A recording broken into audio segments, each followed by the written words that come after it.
கவிதை நேரத்துக்குள்ளே போவோம். பகுதி 2 இன்று நகுலாஸ்வரன் அவர்கள் செய்ய இருக்கின்றார்கள். நன்றி.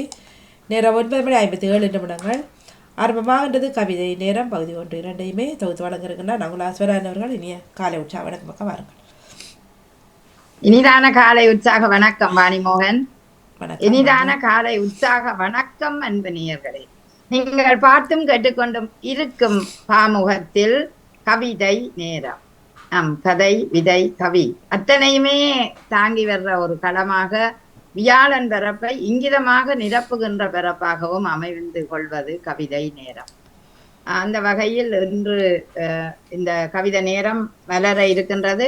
காணொளி கவிதைகள் வரி கவிதைகள் அத்தனை பேரும் தந்த கவிஞர்களை முதலில் வாழ்த்தி கொண்டு இந்த நிகழ்ச்சியினூடாக செல்வோம். நன்றி. உற்சாகம் தானே நீங்கள்? சரி. ஆமா, நல்ல உற்சாகம் பாணி. உங்களுக்கு கொஞ்சம் தட்டிமனா இருக்கு. எனக்கு அந்த குளி தண்ணியை குடிச்சு தொண்டை கட்டி போச்சு. தடுமல்ல திரும்ப வந்துட்டு எனக்கு. சரி. வலிமையாக கவியரம்பில் வரும் அபிராமி சின்ன பொண்ணும் அவர் இப்போ பெரிய பொண்ணாயிட்டார். அவருக்கு வாழ்த்துக்களை இணைத்தபடி அவரது கவி இல்லை. நாங்கள் இப்போ பெரியவர்களின் கவிக்குள் செல்வோம். இல்லை, அபிராமி சின்ன பொண்ணா பெரிய பொண்ணாயிட்டார் இப்போ. சரி, அவருக்கு வாழ்த்துக்கள் இணைப்பமே இணைச்சிட்டு இப்ப பெரியவர்கள் கவிக்குள்ள செல்வோம். வாங்க. வணக்கம். ஓ, விந்தை மலர்கள். என்னுடைய மலர்களோ இல்ல, வீடியோ இல்ல, இங்க பாருங்க. என்னுடையதோ விந்த மலர்கள். ஆறு விந்த மலர்கள் என்றதா?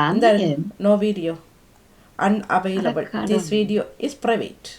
I don't know. இந்த பாருங்க, பாருங்க, இன்னொரு தடவை பாக்குறேன் பாருங்க.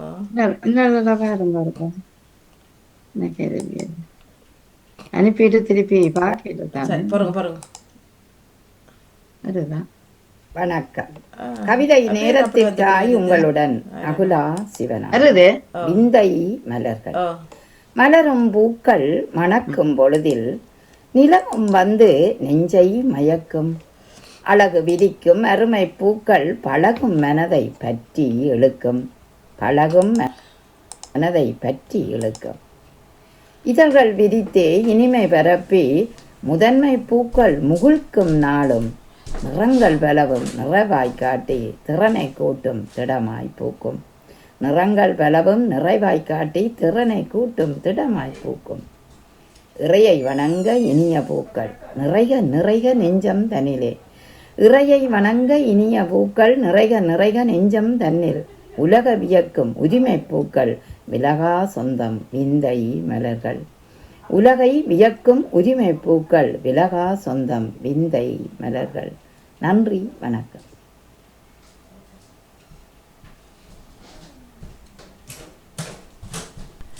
மலர்களை எடுத்தேன். இப்பொழுது மலர்கள் தானே. அழகு வதனமுடன் மேலும் அழகூட்டும் விஜயகௌரி நகுலா சிவநாதன் அவர்களுக்கும் இத்துடன் நன்றி. சரியா? விந்தை மலர்கள் எது விந்தியாகப்பட்டது? അതിന്റെ அழகு இப்ப மல்லிகை எடுத்துட்டாலும் അതിന്റെ அழகு உங்களை பார்க்க ஒரு என்னன்னு சொல்ற, அது தனியாண்டில எல்லா பூக்களும் இப்ப நிறைய மலர்ந்து இருக்கிறது. அதை பார்க்க போய்கூட அவ்வளவு விந்தியாக எங்களுக்கு இருக்கா. ஒவ்வொன்று ஒவ்வொரு விதமாக இருக்கிறத பார்க்க எங்களுக்கு விந்தை தருகிற மாதிரி ஒரு தோற்றம் இருக்கு. சரியா? அது வந்து மணக்குன்ற பொழுதெல்லாம் நிலவும் வந்து நெஞ்ச மயக்க வேண்டாம். இப்ப பின்னேற நேரங்கள்ல மல்லிகை மணக்க நிலவும் இருக்க எங்களுக்கு அந்த மகிழ்ச்சி ஒரு என்னன்னு சொல்ற மனதை மயக்கக்கூடிய நிலவாக இருக்கேக்க அந்த பூக்களும் மலர்ந்து இருக்கேக்க ஒரு நல்ல இனிமை பொழுதாக இருக்கு. அதனால அழகு விதிக்கும் அருமை பூக்கள் பழகும் மனதை பற்றி இழுக்கும். எங்களை எல்லா பூக்களும் வாங்க வாங்க எங்களை பேரும்போ ஒன்று இழுக்கிற மாதிரி இருக்கும். இப்ப ரோட்டால சில ரோட்டுகள்ல சைட் எல்லாம் பூக்களா இருக்கும். நடந்து போகும்போது அவை ஒவ்வொன்றையும் தொட வேணும் போல இருக்கும். அவைய அப்படியே நின்று பார்க்க வேணும் போல இருக்கும். அந்த பாக்கைக்கு எங்களை அவைகள் இழுக்கினம் என்ற மாதிரி இருக்குது. இதழ்களை பாருங்க, ஒன்று இப்படி மலரும், ஒன்று இப்படி மலரும், ஒன்று இன்னும் பெருசாக மலரும். நீங்க இருப்பது ஒரு ஒரு பூ, தர்ஜினி அந்த பெரிய காட்டுக்குள்ளே 2 மலர்கள். இங்க நான் அந்த குழல் பூக்கள் 2 கிளியும் பூக்கள் ஒரு மனதுக்கு ஒரு விதமாக எப்பவுமே சலிக்காத ஒன்று. மற்றது நீங்க முடிஞ்சாப்போ ஒரு தரம் இந்த மொனோக்கோ இருக்குது. மொனோக்கோ நாடு சின்ன நாடு தானே அது, நீஸ் நீஸ் என்ற இடத்துல இருந்து 1 மணித்தாலும் பஸ்ஸில் போனாங்க. ஒரு நாடு, அது சின்ன நாடு. அது Nice France, out of France. அதுல இருந்து நாங்கள் 1 மணித்தாலும் பஸ்ஸில் டிக்கெட்டும் பஸ்ஸில் போகிறோம்னா அது ஒரு நாடு பாருங்க. பஸ்ஸில் போய் போனா ஒரு நாடு. அதில் வந்து அந்த பூக்களை உண்மையிலே அப்படியே நிற்பிங்க. அது பூக்கள் மாதிரியே இல்லை. ஒன்று கிளி மாதிரி இருக்கும் அந்த பூன்ற ஷேப், சரியா? இன்னொன்று வண்ணாத்து பூச்சி மாதிரி பூக்கள் அவ்வளவும். அது அதான் விந்த உண்மையிலே. அது பார்க்கல அதுக்கு நின்றுட்டோம் கொஞ்ச நேரம். மழையும் மண்டைக்கு இருந்தது. அப்போ மற்றது அந்த கிளி இப்படி சொன்ன மாதிரி இருக்கும். எல்லாம் பூக்கள் தான். மற்றது இன்னும் ஒரு பெரிய பூ, அது பறவை மாதிரி. எல்லாம் பூக்கள். ஆனால் உண்மையிலேயே கடவுள் அந்த படைப்பு அந்த இயற்கையிலே இப்படி படைச்சிருக்கான்றது உண்மையிலே வியந்து பார்த்து கொண்டுண்டோம் அதில். அப்ப அந்த ஒவ்வொரு பூவும் சின்ன நாடு, நல்ல நாடு தான். சின்ன ஊர் மாதிரி. எல்லாரும் ஸ்கூட்டிலாம் ஓடினார்கள். சின்ன குட்டி நாடு மொரோக்கோ இல்லை மொனோக்கோ. அப்ப அது வந்து நிக்கங்களே ஊர்ல நின்ற மாதிரி சின்ன ரோட். எல்லாரும் அந்த குட்டி குட்டி ஸ்கூட்டர்லயே மோட்டர் பைக்கும் தான். கார்கள் சட்டியான குறை. அதுல நிக்க பஸ்ஸுக்கு நிற்கங்கன்னா யோசிச்சேன் ஊரில் நிற்கிறோமோன்ற மாதிரி டபுள் எல்லாம் ஏற்றி கொண்டு. அப்போ ஆனால் கொஞ்சம் பணக்கார நாடு எனக்கு தெரியல அது. ஆனால் அந்த பூக்கள் அது பணக்கார நாடு. லுக்சம்பர்க் சின்ன நாடு தான், அதை விட சின்ன நாடு மொனோக்கோ. ஆமாம். அப்போ அது அதில் ஒரு அதிசயம் இருக்குங்கிற தமிழாக்கள் ஒரு ஆள் இருக்கணும். ஒரு காலம் என்னோட தொடர்பு கொண்டவே இன்னும் ஒரு அதிசயம் இருக்குதான் எனக்கு இப்போ ஞாபகம். ஆனால் அந்த பூக்கள் எல்லாம் ஒரு நாங்கள் பார்க்குற சாதாரண பூக்கள் இல்லை. அதான் விந்தக்குரிய பூ. யூரோவே அங்க நாணயம் யூரோ இல்ல யூரோ தானே. அப்ப பிரான்ஸ் இந்த கட்டுப்பாடுகள்ல பிரான்ஸ் பக்கத்துல அது அந்த நீஸ் என்ற இடத்துல இருந்து ஒரு மணித்தியாலம் பஸ் பக்கத்துல அங்க போனீங்கன்னா போகலாம். பிரான்ஸுக்குள்ள நான் தெரியல. நாங்க அவுட் ஆஃப் பிரான்ஸ் தானே. அப்ப போறோம். உண்மையில நல்லா பிடிச்சிருந்தாச்சு. குட்டி நாடு. அப்ப அந்த பூக்கள் முழுதும் ஒரு சாதாரண இந்த 2 இதழ் 3 இதழ் பூவலி எல்லாம் அந்த பறவைகள் மாதிரி முழு பூக்கள் அந்த ஷேப்புகள் இதுல இருக்கும் தெரியல.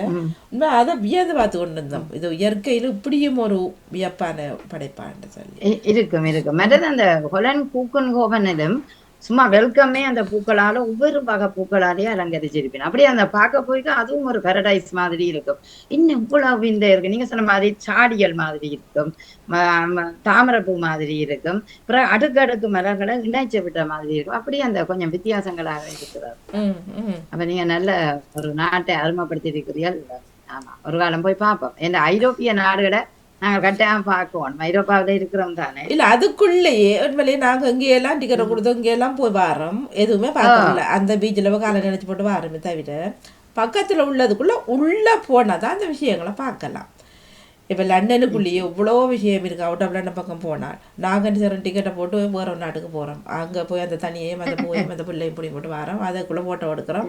வெரி நைஸ்ன்னு சொல்கிறோம். இது உள்ளே போனோம்னு சொன்னால் நிறைய வியக்கத்தக்க விஷயங்கள் இருக்கலாம். நன்றி. ஆமா, அதனாலதான் நான் இந்த பூக்களை என்னவோ தெரியல, அதை பார்த்தோன்ன அழகில எழுதினேன். நிறைய வணங்க இனிய பூக்கள் நிறைக நெஞ்சந்த நிலையில் அந்த கடவுளுக்கும் நாங்கள் வச்சு வழிபடும் போது அது கூட எங்களுக்கு மகிழ்ச்சியாக இருக்கிற. அடுத்தது உலகை வியக்கும் உரிமை பூக்கள், அதாவது உலகத்தை வியக்க வைக்கிற உரிமை பூக்கள் எங்களோட சொந்த பூக்களாக நாங்கள் நினைச்சு கொள்ளுகிறோம். அதனால் விலகா சொந்தம். இப்ப வேற உறவுகளை விட எங்களுக்கு விலகாத சொந்தம் அந்த பூவாக இருக்கிறதை நினைத்து பார்த்தேன். அதனால் இந்த கவியை எழுதினேன். அடுத்த ராணி சமந்தர் அவர்கள் வருகின்றார். வணக்கம், வாங்க. அவர் வரியில போடையில கண்டு பட்டிக்க போட்டிருந்தவர். போடையில கண்டு சரி நீங்க சொல்லுங்க. நான் ஏன்னா தெரியல, அதுல போட்டிருக்கிறாரு கஸ்டோடியோ நேற்றுல. வணக்கம். வியாழன் கவிதை. வாணிமோகன், அதிபர் நடாமோகன் மற்றும் அழகு வதனமுடன் மேலும் அழகூட்டும் ரா விஜயகௌரி நகுலா சிவநாதன் அவர்களுக்கும் இத்துடன் நன்றிகளும் வாழ்த்துக்களும் கூறிக்கொண்டு ஆக்கம் 325 ராணி சம்பந்தர் ஜெர்மனியில் இருந்து தொடரும் மர்மம். தூரப்போய் துரத்திய தப்புக்கள் திரும்ப திரும்ப தலை தூக்கும் துணிச்சலின் குருதியோட்டம், மருத்துவ சீர்கேடுகள், பொருத்திய கருவில் முறைகேடான பணமூட்டை பாரம், சிசுவாய் வளர்ந்த சுருதி போராட்டம், அதிகார கடைக்கண் பார்வை, ஆத்திரமூட்டும் இடைக்கல் கோர்வை, ஒவ்வொரு பாத்திரமும் தப்பி பிழைக்கும் தேரோட்டம், கஞ்சாவும் சாராயக்கடையும் கொலையும் கொள்ளையும், அடிதடியும் மெலிந்து மெலிந்து போகும் மர்மங்கள், குறியொன்றுமில்லை கூறும் அரசியல்வாதி வாயடைக்க பாரத போரில் இறங்கும் அரைகூவலும் ஆரவாரமும் தொடர்ந்து ஒலிக்கட்டுமே. நன்றி வணக்கமுடன் ராணி சம்பந்தர், ஜெர்மனியில் இருந்து. நன்றி வணக்கம். நன்றி நன்றி. தொடரும் மர்மங்களிலே அந்த மன்னாரில இறந்த ஒரு இளம்பிள்ளை, ஒரு 24 வயசுடைய தாய் வந்து உண்மையிலேயே அந்த குருதி பெருக்கால உதாரணமாக இப்ப பிள்ளை பிறந்தால் குருதி பெருக்கு வருவது இயல்பு. அந்த பிள்ளை பிறந்து வீட்டை விட்டு தையல், அந்த தையலும் எடுத்துட்டு முருங்கனில திருப்பி பிளட் சரியா வருகுதுண்டு மன்னாருக்கு வந்து. ஆனா உடனடியாக ஒரு பவுடர் இருக்குது, அதாவது எனக்கு அந்த ரசாயன அந்த பவுடரை போட்டால் குருதி பெருக்கு நிற்கும். ஆனா ஏன் டாக்டர்ஸ் அதை கவனிக்கல? அதுக்கு நிறைய ப்ளீடிங் போய் மயக்கம் வந்துடுது. இந்த மயக்கத்துல பிறகு அவாக்கு ட்ரீட்மெண்ட் செய்து அது கூடுதலான குருதி ஓடி விட்டதென்றால் எங்களுக்கான அந்த கவனமின்மை வந்தது. மற்றும் அந்த பிள்ளைக்கு 27 வயது, ஒரு இளையவர். அவருக்கு பட்ட இது வந்து கிராஜுவேஷன் வார மாதமும் வார கிளம்பியது. கிராஜுவேஷன் கடாபடி. அதாவது வேற ஒன்றும் இல்ல, குருதி பெருக்க நிப்பாட்ட தெரியாம இருந்தவன இப்ப அசட்டையின் இப்ப வேற எங்கேயோ ஒரு இடத்துலயா 2 டாக்டர்ஸ் 2 பேர் கதைச்சு கொண்டிருக்கணும். பேஷண்ட் அங்க அப்படியே கதவு திறந்தபடி கதைக்கணும், பேஷண்ட் பாக்கணும். இவர் நர்ஸ் அப்படியே நித்திர கொள்ளுறா. யூடியூப்ல யாரோ எடுத்து அந்த காட்சி அப்படியே போடுங்க. அப்ப இவ்வளவு கோபம். ஆனால் இவர் அந்த தொடரும் மர்மத்தில அர்ச்சனாவையும் அதுக்குள்ள கொண்டு வந்திருக்கிறார். அதாவது இந்த மர்மமான நிலைகள் பல இடங்கள்ல இந்த வைத்திய சீர்கேடுகள் இன்றைக்கு நடந்து கொண்டிருக்கின்றன. அவர் அந்த குழந்தை சிசுவாய் வளர்ந்த அந்த குருதி பெருக்கில உருவாயின அந்த குழந்தையை அழகாக சொன்னார். இந்த மருத்துவ சீர்கேடுகள் மலிந்து கிடக்கின்ற இந்த நேரத்தில் இதுவும் மர்மம். ஒவ்வொரு அடிதடியும் மலிந்து போகிற மர்மத்தை பார்க்கும்போது அந்த மருத்துவ துறையிலேயே ஒரு மாஃபியா இருக்குதா, அல்லது மருத்துவ துறையில ஒரு போலியா இருக்கிறதா? ஏன்னா இந்த போலியும் கஞ்சாவும் இப்படியான ஒரு நிலையில யாழ்ப்பாணம் இருக்கேக்க ஒரு அதாவது கிருஷ்ணருக்கு வாய்த்த அர்ஜுனன் மாதிரி ஒருவர் வந்து அறைகூவல் விடுத்த செய்தியையும் நாங்கள் பார்த்து கொண்டிருக்கிறோம்.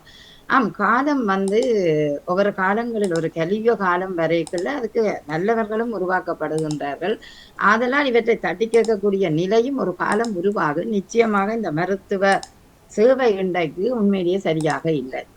அண்மையில எங்களோட உறவு ஒருவர் யாழ்ப்பாண ஹாஸ்பிட்டலுக்கு போயிருந்தார். அவருக்கு ஹார்ட்டில ஒரு பிரச்சனை என்று போனது. ஆனால் அவர் சொன்னார், தனக்கு சீரியஸா இருந்து இரவு 2:30 மணிக்கு போனேன், ஆனா தன்னை பார்த்தது பிடிக்க 6:30. அவ்வளானே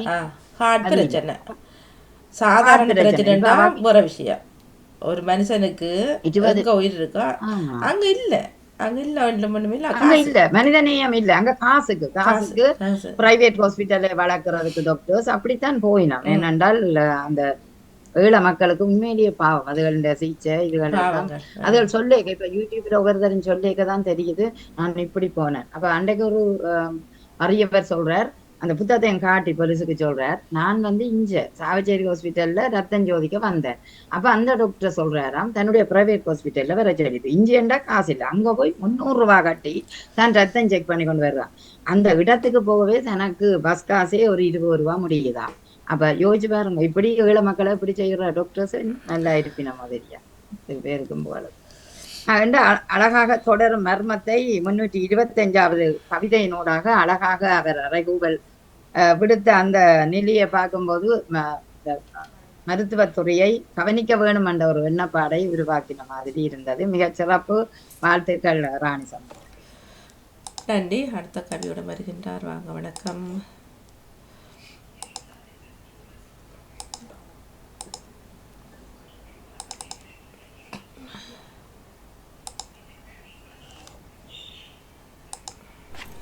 வணக்கம். உலக பெருவிழா கவியோடு ஜெர்மனியிலிருந்து ரஜினி என்றேன். உலக பெருவிழா, உலக பொது விழா, உன்னத பெருவிழா, ஒற்றுமையின் ஒரு விழா, ஒலிம்பிக் திருவிழா. உலக பொது விழா, உன்னத பெருவிழா, ஒற்றுமையின் ஒரு விழா, ஒலிம்பிக் திருவிழா. அழகிய பாரிஸ் நகரிலே ஈப்பிள் கோபுரம் ஒன்றலிலே செய்யும் நதி ஓரத்திலே. அழகிய பாரிஸ் நகரிலே ஈப்பிள் கோபுரம் ஒன்றலிலே செய்யும் நதி ஓரத்திலே. அலங்காரங்களும் கண்ணை பறிக்க மக்கள் வெள்ளம் அலை மோத ஒலிம்பிக் திருவிழா களை கட்டுகிறதே.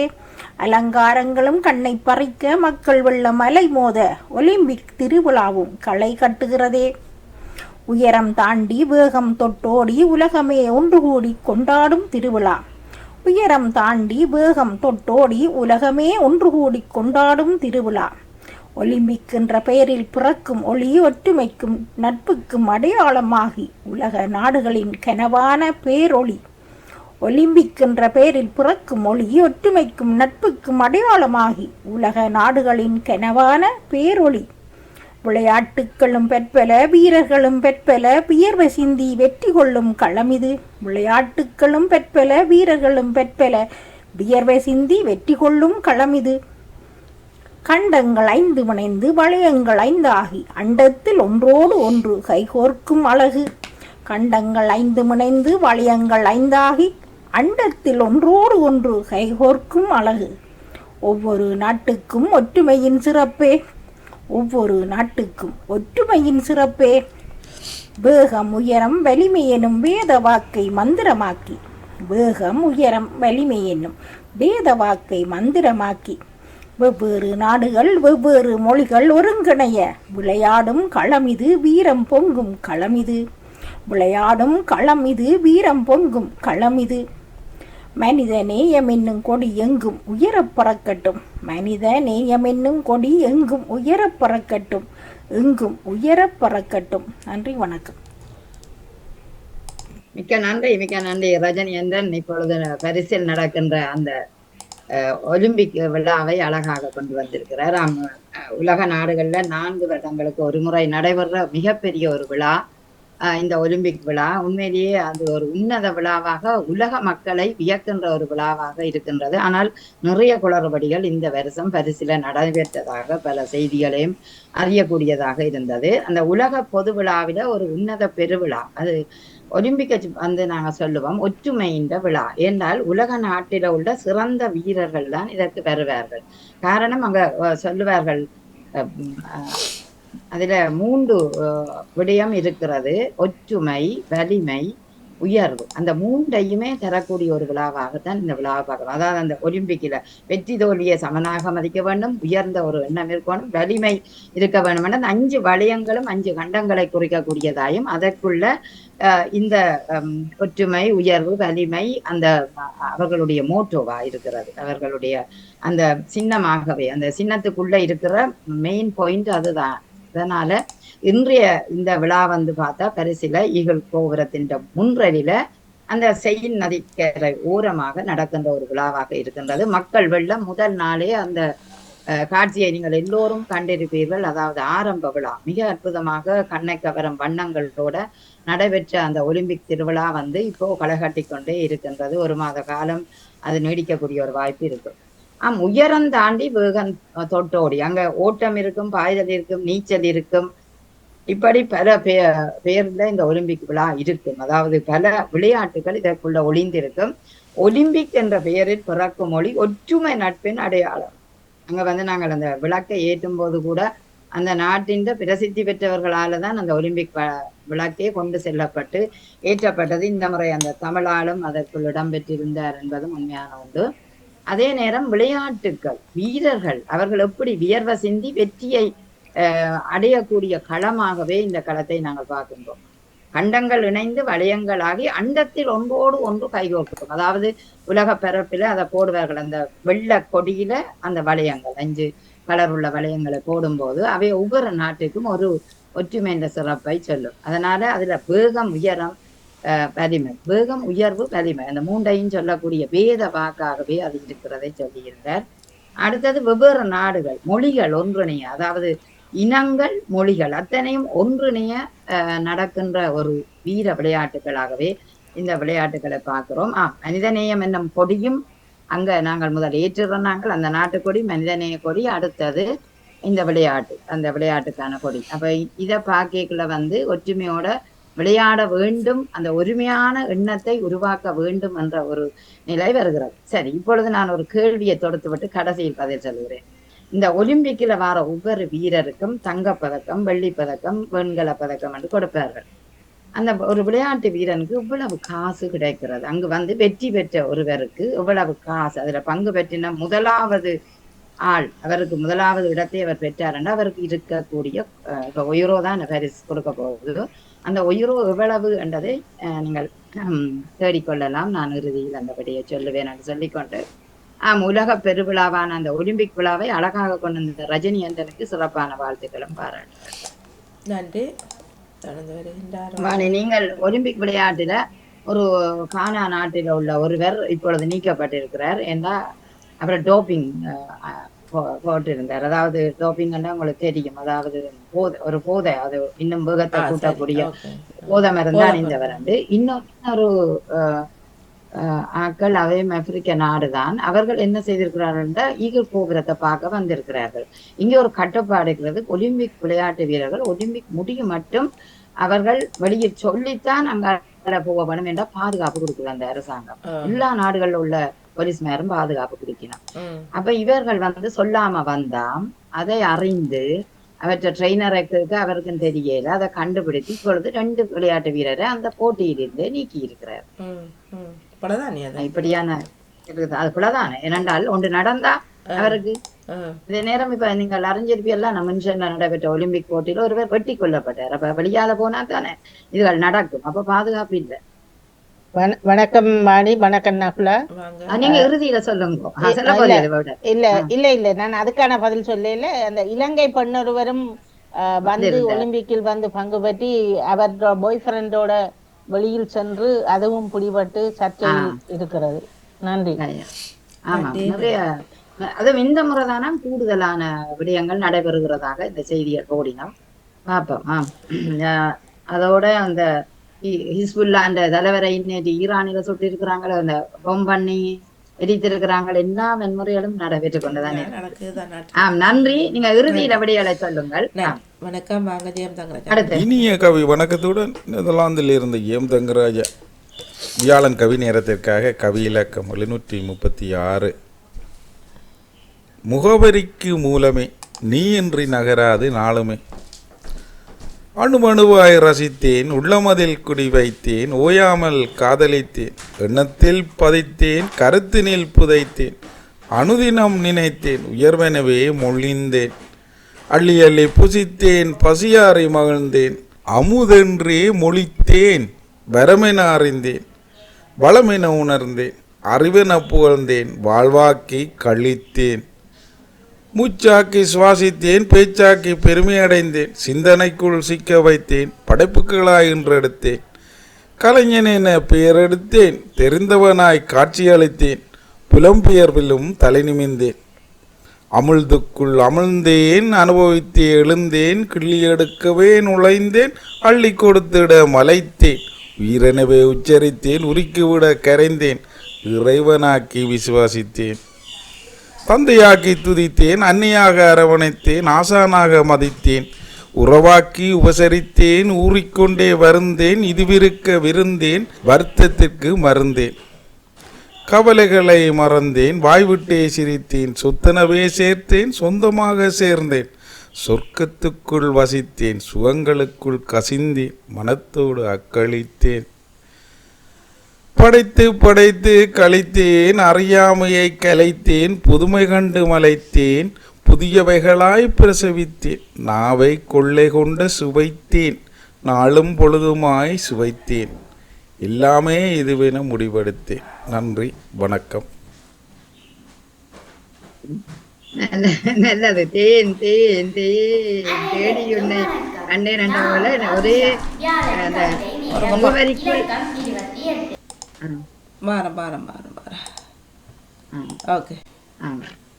அவருடைய கவிதை வந்து அந்த தேன் தேனண்டு அந்த ரசித்தேன் தமிழை, சுவைத்த தமிழை அழகாக கொண்டு வந்திருக்கின்றார். அந்த முகவரி மூலமே நீக்கின்றி நகராது நாடு. நிச்சயம் அந்த மொழி, அதாவது மொழியில ஒருவர் கற்று வைத்தால் அந்த மொழியை நிறைய காதலிப்பார், ரசிப்பார், அதை எப்படி கவிதைக்குள்ள கொண்டு வருகிறான் நினைப்பார். அப்படி அழகாகவே இவர் ரசித்திருக்கிறார். ஒன்று ரசித்தேன், குடித்தேன், காதலித்தேன், பதித்தேன், புதைத்தேன், நினைத்தேன், மொழித்தேன். இந்த மொழி தேனை வந்து பலவிதமாகவே நாங்கள் அதை பாவிக்கக்கூடிய நிலை வருகிறது. அதிலும் தமிழ் மொழிக்கு ஒரு சிறப்பு.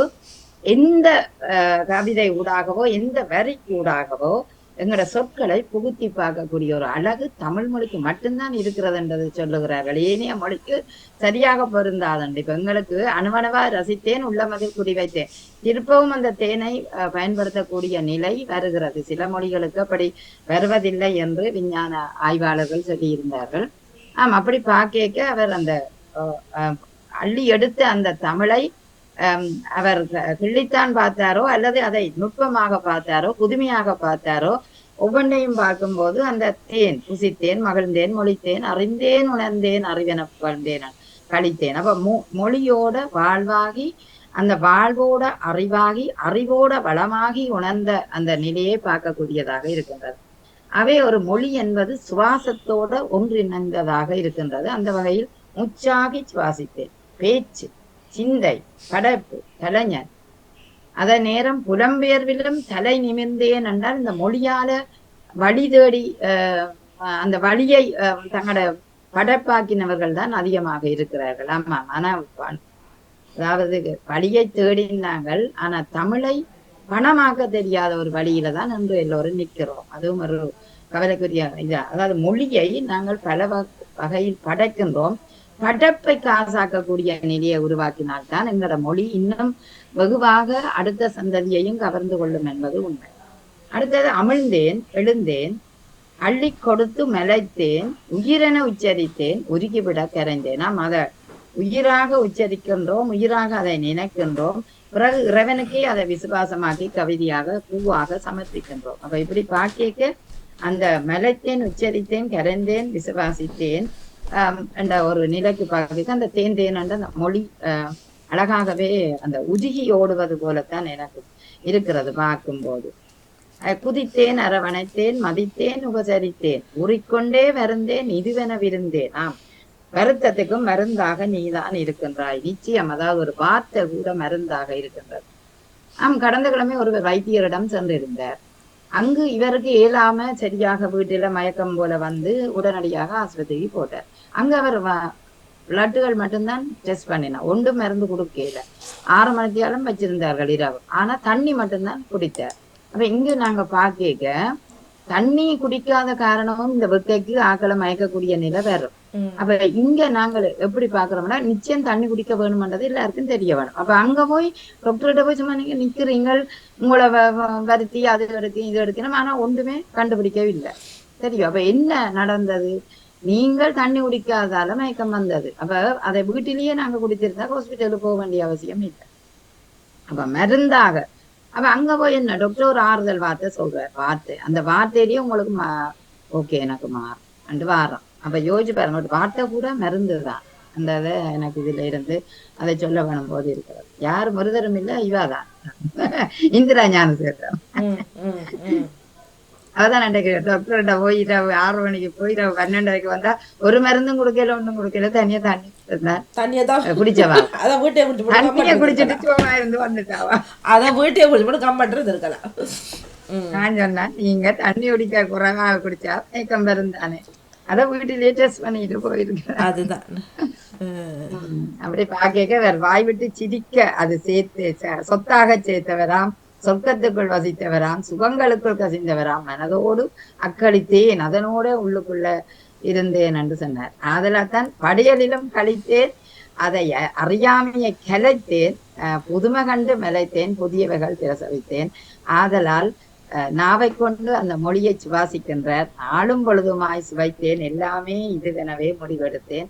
ஆகவே அந்த தேன் வருந்தேன், படைத்தேன், கழித்தேன், அதில மகிழ்ந்தேன், அத்தனையுமே எனக்கு உணர்வாய் தேன் பருகிய ஒன்றாகவே அந்த கவிதையை பார்த்தோம்.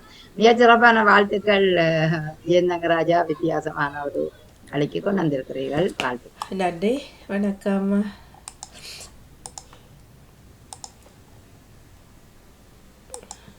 தொடர்ந்து வருகின்றார் அபிஷா. வாங்க, வணக்கம்.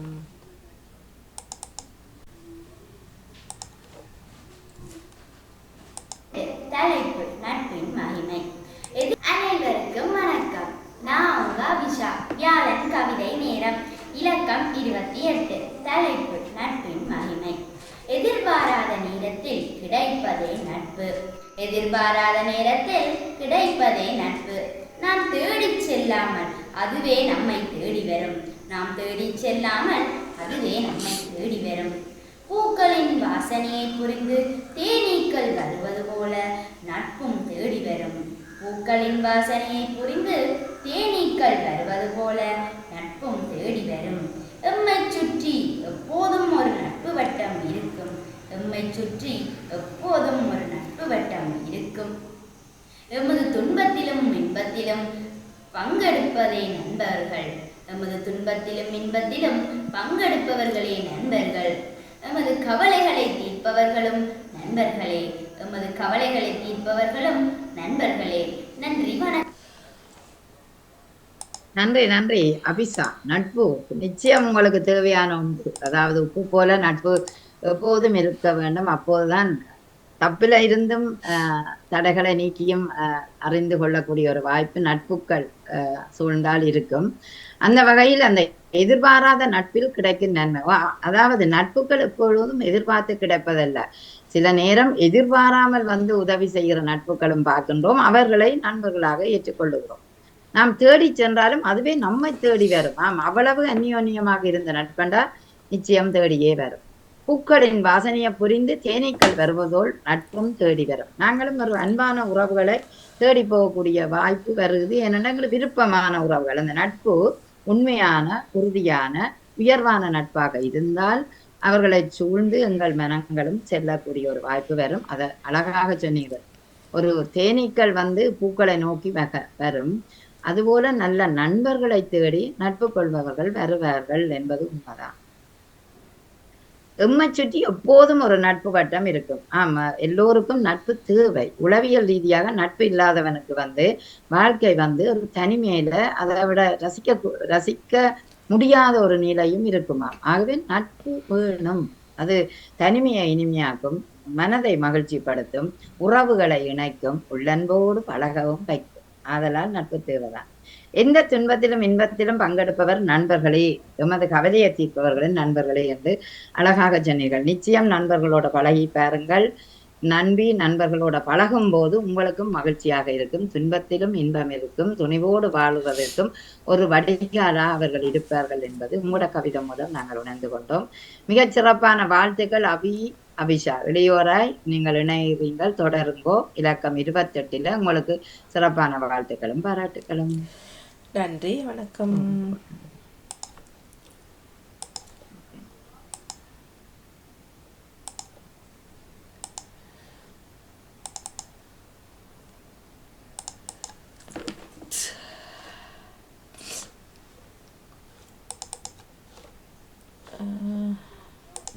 வணக்கம். கவிதையுடன் நெதர்லாந்திலிருந்து செல்வி நித்யானந்தன். குழப்பமாய் எப்போதும் தந்தையின் பெருமை என்றுமே உயர்வு, தரணியில் வந்ததே அமாவாசையும் சிறப்பு. தந்தையின் பெருமை என்றுமே உயர்வு, தரணியில் வந்ததே அமாவாசையும் சிறப்பு.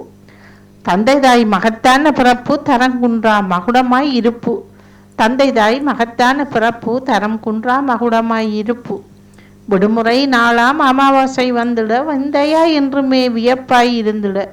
விடுமுறை நாளாம் அமாவாசை வந்துட விந்தையா என்றுமே இரண்டாய் இருந்திட. கண்ணுக்குள் இன்னுமே இறப்பின் பதியம், காலத்தால் அழியாத இருப்பின் பதிவிடம். கண்ணுக்குள் இன்னுமே இறப்பின் பதியம், காலத்தால் அழியாத இருப்பின் பதிவிடம். தளராத நம்பிக்கையில் வாழ்ந்து காட்டி அயராத உழைப்பால் முன்னேற்றமும் கண்டு. தளராத நம்பிக்கையில் வாழ்ந்து காட்டி அயராத உழைப்பால் முன்னேற்றம் கண்டு. 100 ஆண்டுகள் பிறப்பின் பெருமையும் அரைவாசியில் காலனவன் முடித்தானே வாழ்வு. 100 ஆண்டுகள் பிறப்பின் பெருமையும் அரைவாசியில் காலனவன் முடித்தானே வாழ்வை. அனாதை போல் எனக்குள்ளே என்றும் நினைவு, அமாவாசை நாளும் மெல்லன நகர்ந்து. அனாதை போல் எனக்குள்ளே என்றும் நினைவு, அமாவாசை நாளும் மெல்லன நகர்வு. சிதைந்து வாழ்ந்துடல் கடினமாய் எனக்குள்ளே, சித்திரமாய் அகத்துள்ளே சிதையாக நிஜமே. சிதைந்து வாழ்ந்துடல் கடினமாய் எனக்குள்ளே, சித்திரமாய் அகத்திலே சிதையாத நிஜமே. நன்றி, வணக்கம். நன்றி, வணக்கம். மிக்க நன்றி. அந்த அமாவாசை 2 நாள் வருகிறதாக ஒரு குழப்பம் இன்றைக்கு இருக்கிறது. ஞாயிற்றுக்கிழமை தான் வருது. ஆமா, சனியும் இருக்கு ஞாயிறும் இருக்கு என்று சொல்லுகிறார்கள். அதனால் தான் அவருக்கு அந்த குழப்பம் வந்ததோ. ஆமா இந்த அமாவாசை எடுத்தால் தந்தை இறந்தால் தந்தைக்கான ஒரு மோட்சத்தை நினைத்து செய்கிற ஒரு விரதமாகவும் அவரை நினைத்து மோட்ச அர்ச்சனை செய்கிற ஒரு நாளாகவுமே இந்த ஆடி அமாவாசை இருக்கும். ஆடி மாதத்துல வரக்கூடிய ஒன்றாக இருக்கின்றது. நிச்சயம் எல்லா நாளும் 2 நாளாக வருவது அது எங்கட சோதிடத்தின் குழப்பமோ அல்லது என்ன குழப்பமோ கலண்டர்ன்ற குழப்பமோ எங்களுக்கு தெரியாது. இருந்தாலும் பெற்றோர்களின் நினைவை, அதாவது தந்தையின் பெருமையை நாங்கள் நினைத்து கொண்டால் அது தரணியிலே உயர்ந்ததாகத்தான் இருக்கும். என்றால் தந்தை தாய் தான் ஒரு பிள்ளைக்கு உயர்வான ஒருவராக எப்போதுமே மனதுக்குள் இருக்கும். அவை அந்த தந்தையின் பிறப்பும் மகத்தானதுதான், தரங்குன்றா மகுடமாய் அது இருப்பாக இருக்கிறதை சொல்லி இருக்கிறார். ஆகவேதான் அந்த தந்தைக்கு அமாவாசை விரதத்தை பிடித்தம் என்றால் அது ஒரு சிறப்பான ஒன்றாக இருக்கும். அதாவது அவருடைய ஆத்மா சாந்தி அடைந்து நல்ல நிலையில் இருக்கும் என்ற ஒரு நம்பிக்கை எங்களுக்கு. ஆகவே இந்த விடுமுறை நாளான அமாவாசை வந்துடும். அது சனியோ ஞாயிறோ அந்த விடுமுறை நாள்ல வந்துட வேணும். அது இன்றைக்கு விந்தை வியப்பாக இருக்கிறது. எது இன்றைக்கோ நாளைக்கோ என்ற வியப்பாக இருக்கிறது. ஆனாலும் இறப்பு, அப்பாண்ட இறப்பு கண்ணுக்குள் இன்னமும் இறப்பின் பதியம். அவர் எப்படி செத்தார், எப்படி இது, அது இன்றைக்குமே அந்த இறுதியாக பார்த்த நிலை இருக்கும். அம்மாவை எப்படி பார்த்தோம், அப்பாவை எப்படி பார்த்தோம், அந்த இறப்பின் நிலைய பார்க்க அது ஒரு பதியமாக காலத்தால அழியாத பதிவிடமாக இருக்கும். அதாவது காலத்தால அழியாத ஒரு நிலையாக எங்களுக்கு இருக்கிறது உண்மை. தளராத நம்பிக்கையில் வாழ்ந்து காட்டியே அயராத உழைப்பால் முன்னேற்றம் கண்டவர். தந்தையை நாங்கள் போற்றும் போது அப்பாதான் தோழி தூக்கி சாமியை காட்டிய காலத்தை பார்க்கிறோம். அப்பாதான் எங்களுக்கு வீட்டு முன்னேற்றத்துக்கு உதவி செய்த, தொழில் ரீதியாக உதவி செய்த ஒருவராகவே பார்க்கின்றோம். ஆகவே 100 ஆண்டு பிறப்பின் பெருமையாய் 100 ஆண்டுகள், அதாவது அன்னைக்கு 100 ஆண்டு பேருமா கூட அப்பா இறந்தது நான் தெரியல. 100 ஆண்டு பிறப்பின் பெருமையாய் அறவாசியில் காலன் அப்ப 50 வயசுலயே அவர் காலன் அவர் முடித்துட்டார். 100 ஆண்டு ஒரு மனுஷன் வாழ்க்கையை சொல்லுவோம். இப்பொழுது 120 வாழுகிறார்கள். நேற்று ஒருவரை எங்கட நகரத்துல ஒரு ஜெர்மனியரால் அவரை கண்டு நம்ம சொன்னா 90 வயசு. ஆனால் நடக்கிறார், மெல்ல மெல்லமா நடப்பார் வீட்டை சுத்தி. எனக்கு 90 வயது, கடவுளை கும்பிடும்போது நான் இன்னும் இருக்கணும் வந்து எனக்கு சொன்னார். எனக்கு அவரை பார்த்தோன்னே அதிசயமாகவே இருந்தது. அவை 100 வயசு ஒரு மனிதன் வாழ்க்கையண்டா 50 வயதுல காலனவன் எடுத்துட்டான்டா அந்த வாழ்க்கை ஒரு 50 வயதிலேயே முடிந்துவிடும். ஆகவே அந்த முடிவான வாழ்க்கையை நினைத்து பார்க்க காலன்ற ஒரு கடமை இப்படியா வந்துட்டுதோ ஒரு எண்ணப்பதிவு வரும். அனாத போல் எனக்குள் இன்றும் நினைவு, என்றுமே அந்த உண்மையா அம்மா அப்பா இல்லாட்டி அந்த நினைவு ஒருவரையும் ஆட்டி படைக்கும். அதாவது எங்களுக்கு இல்லையே, மற்றவை அம்மா அப்பாவோட இருக்கிறதே இனிமைகள் இவ்வளவு வெள்ளனை இறந்துட்டார்களே என்று நானே நினைச்சு பார்த்தேன். என்னுடைய அம்மாவில எனக்கு கூவமாயும் இருக்கு. இன்னொன்று இப்படி இறந்திகள் அந்த குழந்தைகளை விட்டுட்டு என்று நினைக்காமல் என்று யோசிச்சு பார்ப்போம். அப்ப அனாதைகளால் எங்களுக்குள்ள ஒரு நினைவு வரும். அது அமாவாசை வர அது மெல்ல மெல்ல நகர்ந்தது. அந்த நினைக்கிறோம் அந்த நாள் வர அவர்கள் எங்களோட உறவாடுகிறார்களா அல்லது அவர்களை கனவு காணுவோம் அப்படியான ஒரு நிலை சிலருக்கு இருக்கின்றது. ஆனாலும் சிதைந்து வாழ்ந்திடல் கடினமாய் எனக்குள்ள அப்பா இல்லாமல் வாழ்ந்துட்ட கடினம் எங்களுக்கு தெரியும். அதனால் சித்திரமாய் அகத்திலே சிதையாத நிஜம், உண்மையிலேயே அப்பா என்ற சொல்லை அழிக்க இயலாது, எழுத்திலும் அழிக்க இயலாது, எங்கள் மனத்திலும் அழிக்க இயலாது. அப்பா இல்லாட்டி அந்த குடும்பத்துக்கு இப்படி தொழில். செல்வியை நினைத்தால் உண்மையிலேயே அவன் அம்மா அக்கா தான் அவன் குடும்பத்தையே பாதுகாத்தது. கல்யாணம் செய்யாமல் திருமணம் செய்யாமல் இருந்து ஒரு தியாகியாக அவரை பார்த்து அவரோட கதை கேட்க நான் நினைச்சு கொண்டேன். எல்லா பெண்களுக்கும் அந்த நிலை வராது. ஆனாலும் குடும்ப உறவுகளை கவனிக்க வேணும் என்ற ஒரு எண்ணப்பதிவு பின்னால் யோசிச்சு பாருங்கள். அவருக்கு இருப்பா, நான் ஒரு திருமணம் செய்திருக்கலாம், எனக்கு ஒரு கணவர் வந்திருந்தால் இவ்வளவு நல்லா இருக்கும் என்ற ஒரு நினைவு. ஆனால் இதுதான் சொல்றது மெழுகுவர்த்தியாக இருக்கிற வாழ்க்கை என்று. அப்படி பார்த்தோம்னா உண்மையிலேயே கவலைக்குரிய ஒன்றுதான். ஆனாலும் அப்பா ஒரு தியாகமாக போற்றப்பட வேண்டியவா. அப்படி பார்க்க அப்பாவை உண்மையிலேயே அப்பாவை நினைச்சால் தப்பாமல் ஒரு குழந்தை அப்பாவை மாதிரி இருக்கும் என்று சொல்லுவார்கள். அந்த வகையிலே அப்பா அந்த நினைவை அழகாக குழப்பம் வேண்டாம். ஏதோ ஒரு நாள் சனி அல்லது ஞாயிறு எங்களுக்கு எது வசதியோ அந்த நாளில அப்பாவை நினைத்து விரதம் பிடிச்சாலோ அல்லது ஒரு மோட்சார்ச்சனை செய்தோ இல்லை அதுதான் கோவிலுக்கு கோயில் என்றாலும் வீட்டுல படத்துக்கு முன்னாலே அப்பா ஆத்மா சாந்தி அடைய வேணும் என்று அவரை நினைச்சு ஒருபடி சோறு அவருக்காக நீங்கள் கைப்பிடியில வச்சோ அல்லது வெளியில் காகத்துக்கு போடுறோம், ஏதாவது ஒன்று செய்தால் அதுவே போதும் என்று நான் நினைக்கிறேன். இதற்காக நாங்கள் ஒன்றும் செய்ய இயலாது. குழப்பம் வேண்டாம், எங்கள் மனதுக்குள்ளேயே ஒரு தெளிவை ஏற்படுத்துவோம் என்று சொல்லிக்கொண்டு ஆம் செல்வி நித்யானந்த என்ற கவிதைக்கு சிறப்பு வாழ்த்துக்கள். எண்ணிக்க போடையில நீங்கள் வாழ்த்துக்கள் பாராட்டுக்கள் அவருக்கு. அடுத்த கவிதைக்கு செல்வோம் வாணி. கடந்த கவி வருகின்றார்.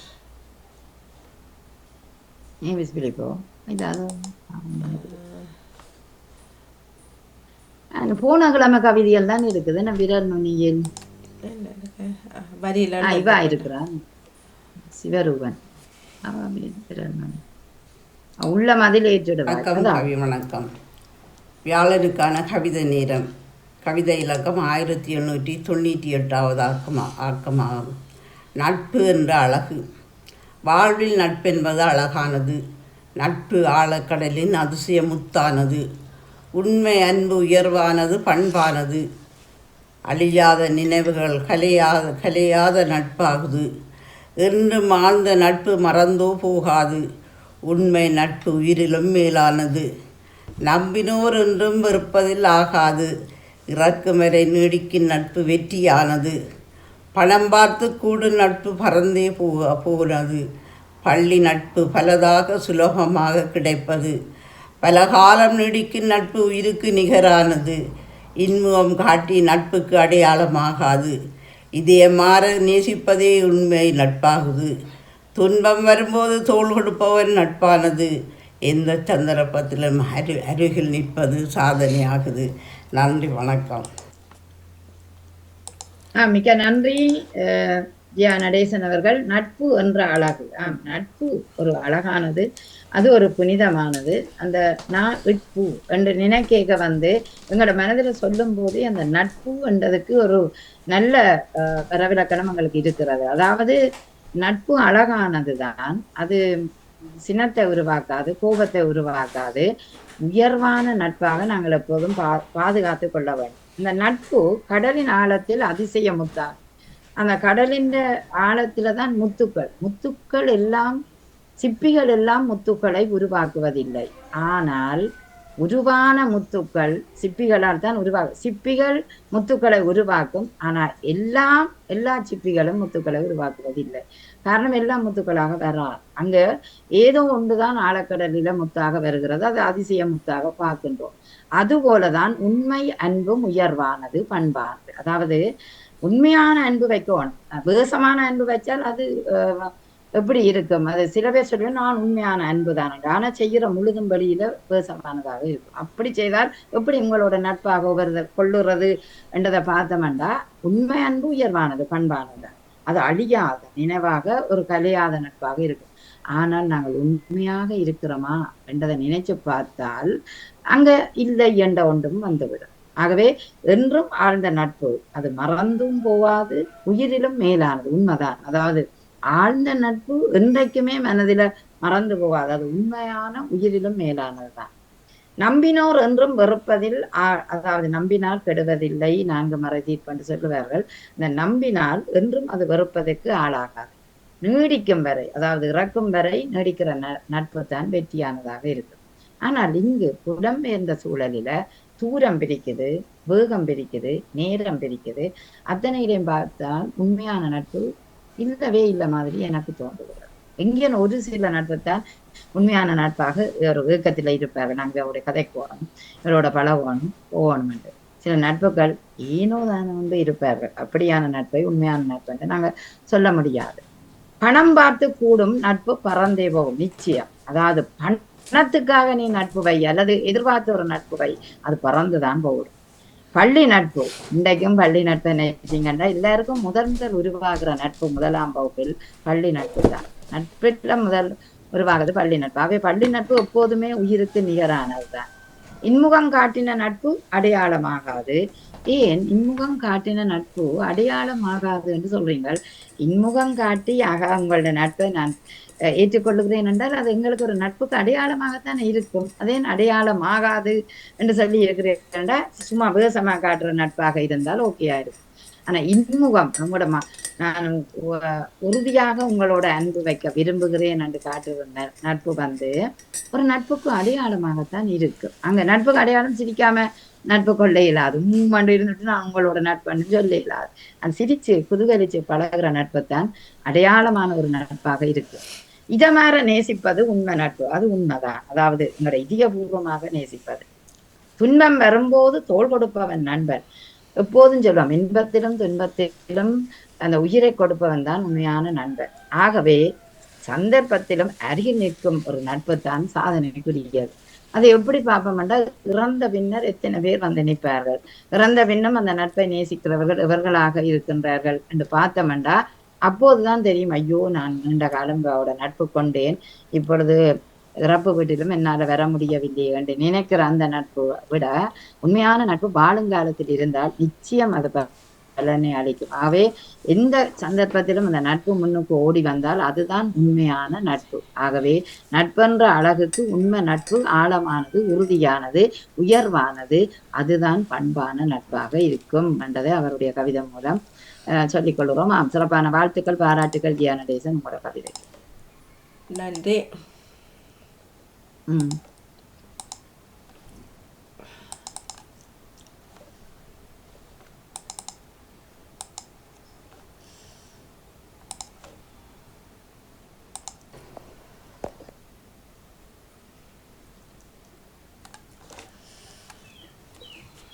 லண்டன் பாமுகம் தொலைக்காட்சிக்கு வியாழவார கவி குடும்ப சுற்றிலிருந்து சிவரூபன் சர்வேஸ்வரி.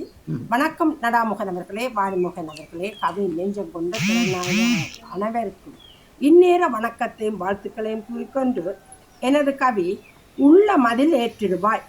காலம் உறங்காது, கடமை ஓயாது, சாலம் தேவையில்லை, சாதிக்க வேண்டும் எத்தனையோ. எண்ணத்தில் பாத்தி கட்டி ஏதுமே செய்யாமல் வண்ணத்திரை போட்டால் வகையும் அறியலாமா? எண்ணத்தில் பாத்தி கட்டி ஏதுமே செய்யாமல் வண்ணத்திரை போட்டால் வகையும் அறியலாமா? கண்ணை மூடி கனவு காணும் மானிடா, கண்ணை மூடி கனவு காணும் மானிடா, காசினியை உணர்ந்து விடுவாய். நேரிய குணம் வேண்டும், செய்வதை சொல்ல வேண்டும், வாரியை அணைத்திடுவாய் வலுவாத விழுமியத்தை. நேரிய குணம் வேண்டும், செய்வதை சொல்ல வேண்டும், வாரியை அணைத்திடுவாய் வலுவாத விழுமியத்தை. பாருமே சிறந்துவிட பண்புடன் நடந்திடுவாய், பகுத்தறிவுடனே பார்ப்பாய் பாங்காய் மிளிர்வாய். பகுத்தறிவுடன் பார்ப்பாய் பாங்காய் மிளிரவும், வகுப்பாய் நன்னெறிதனையும் வலிப்பாயே மனதில் என்றும். வகுப்பாய் நெறிதனையும் வரிப்பாயே மனதில் என்றும். துடுப்பாய் பயன்படுவாய், துரிதமும் கொண்டிடுவாய், எடுப்பாய் நேர்வழியில் தொடுப்பாய் பயணத்தை. விடுப்பாய் என்னை விடு நல்லெண்ணம் கூடிடவே, விடுப்பாய் எண்ணி விடு நல்லெண்ணம் கூடிடவே. தடுப்பாய் அதர்மங்களை தர்மமே வெல்லுமென்று, தடுப்பாய் அதர்மங்களை தர்மமே வெல்லுமென்று. உண்மையை சொல்கிறேன் உள்ள மதில் ஏற்றிடுவாய், உண்மையை சொல்கின்றேன் உள்ள மதில் ஏற்றிடுவாய். நன்றி, வணக்கம். நன்றி சிவரூபன் சர்வேஸ்வரி. அழகாக அந்த உள்ள மதில் ஏற்றிடுவாய், உண்மையான அன்புதனை வெள்ளமாக பெருகியதே வேரோடு உங்கள் கவிதை பார்க்கும்போது தாயகத்து கவிதை இனித்ததே என்று சொல்ல வேணும் போல் இருக்கிறதா? உள்ள மதில் ஏற்றிடுவாய், நிச்சயமாக உள்ளத்துல நல்ல உள்ளம் உறங்காது என்று சொல்வார்கள். அந்த வகையிலேயே காலம் உறங்காது, கடமையும் ஓயாது, சாலம் தேவையில்லை, சாதிக்க வேண்டும் எத்தனையோ.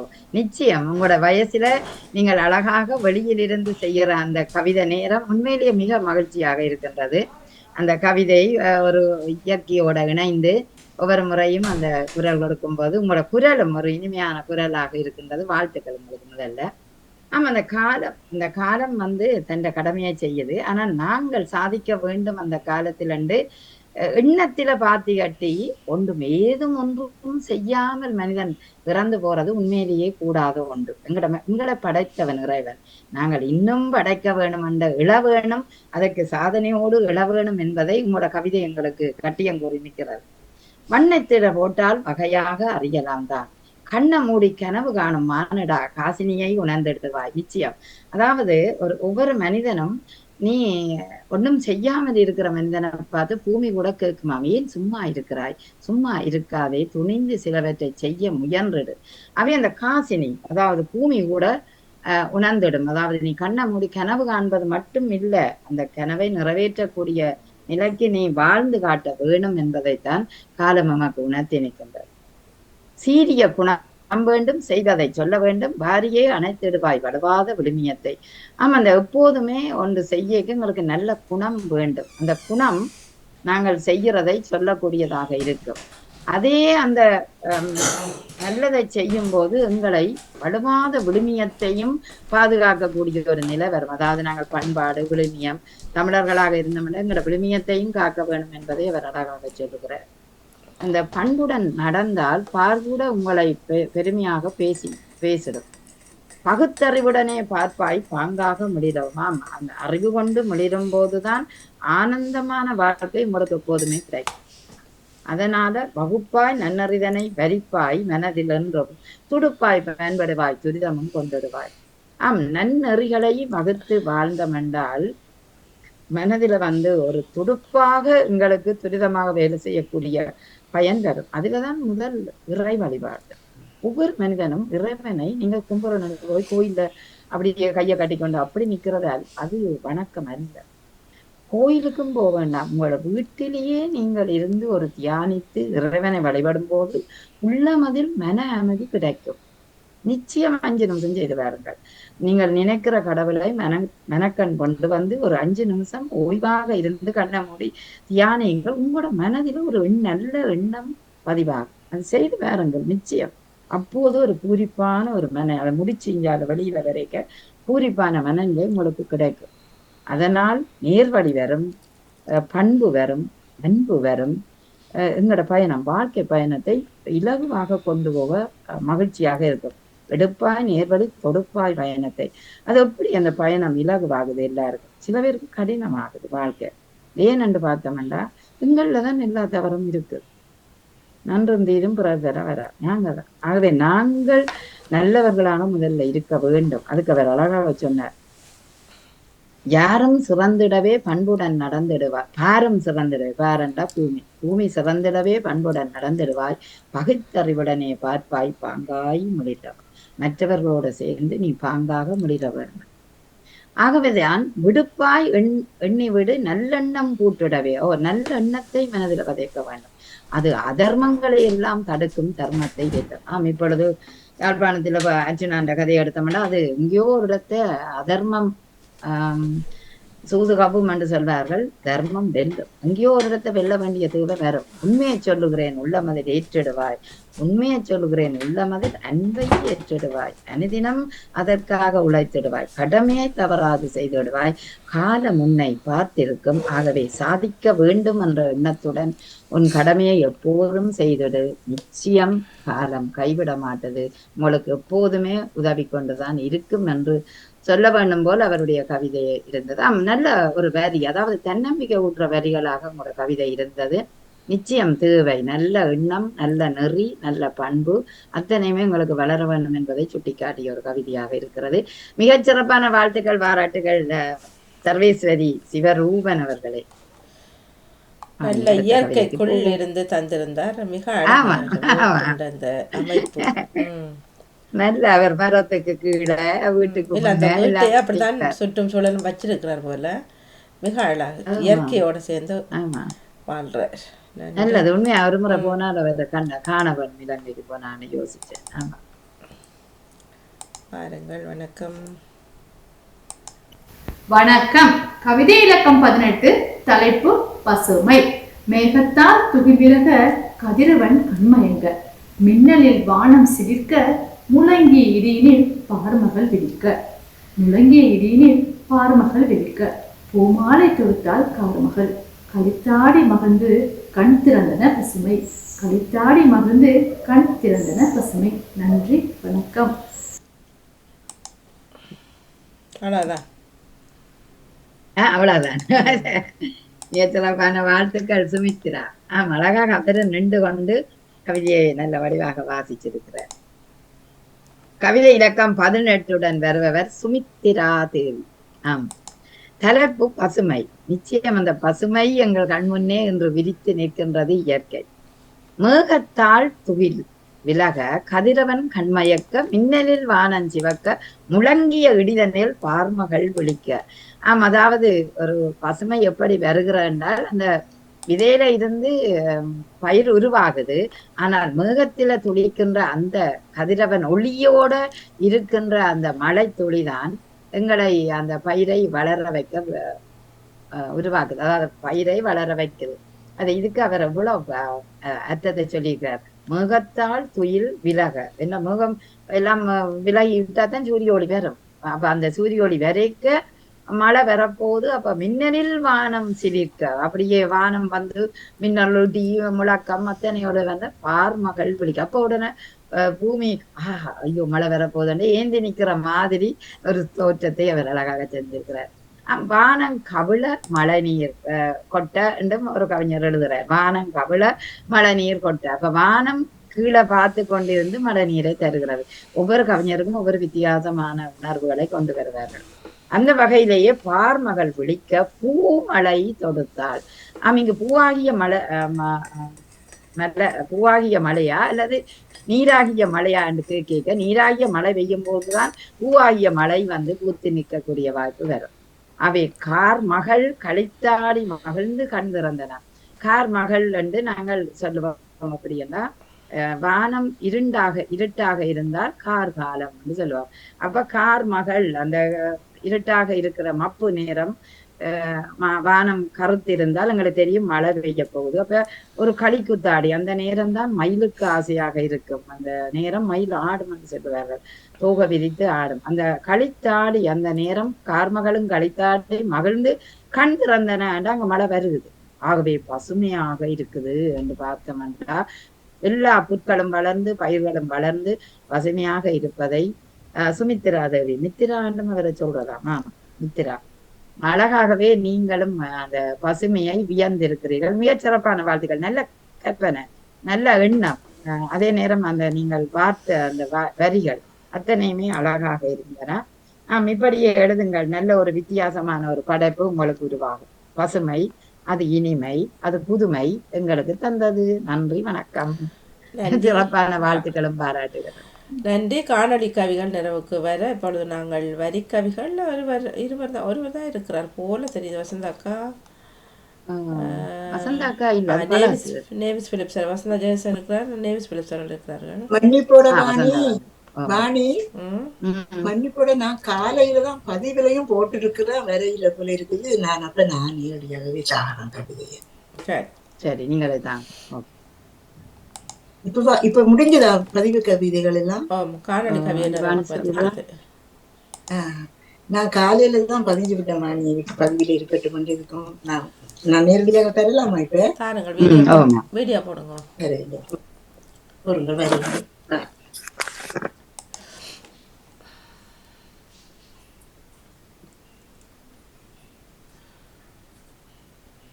வீடியோ கூட வாங்க உனக்கா? வீடியோ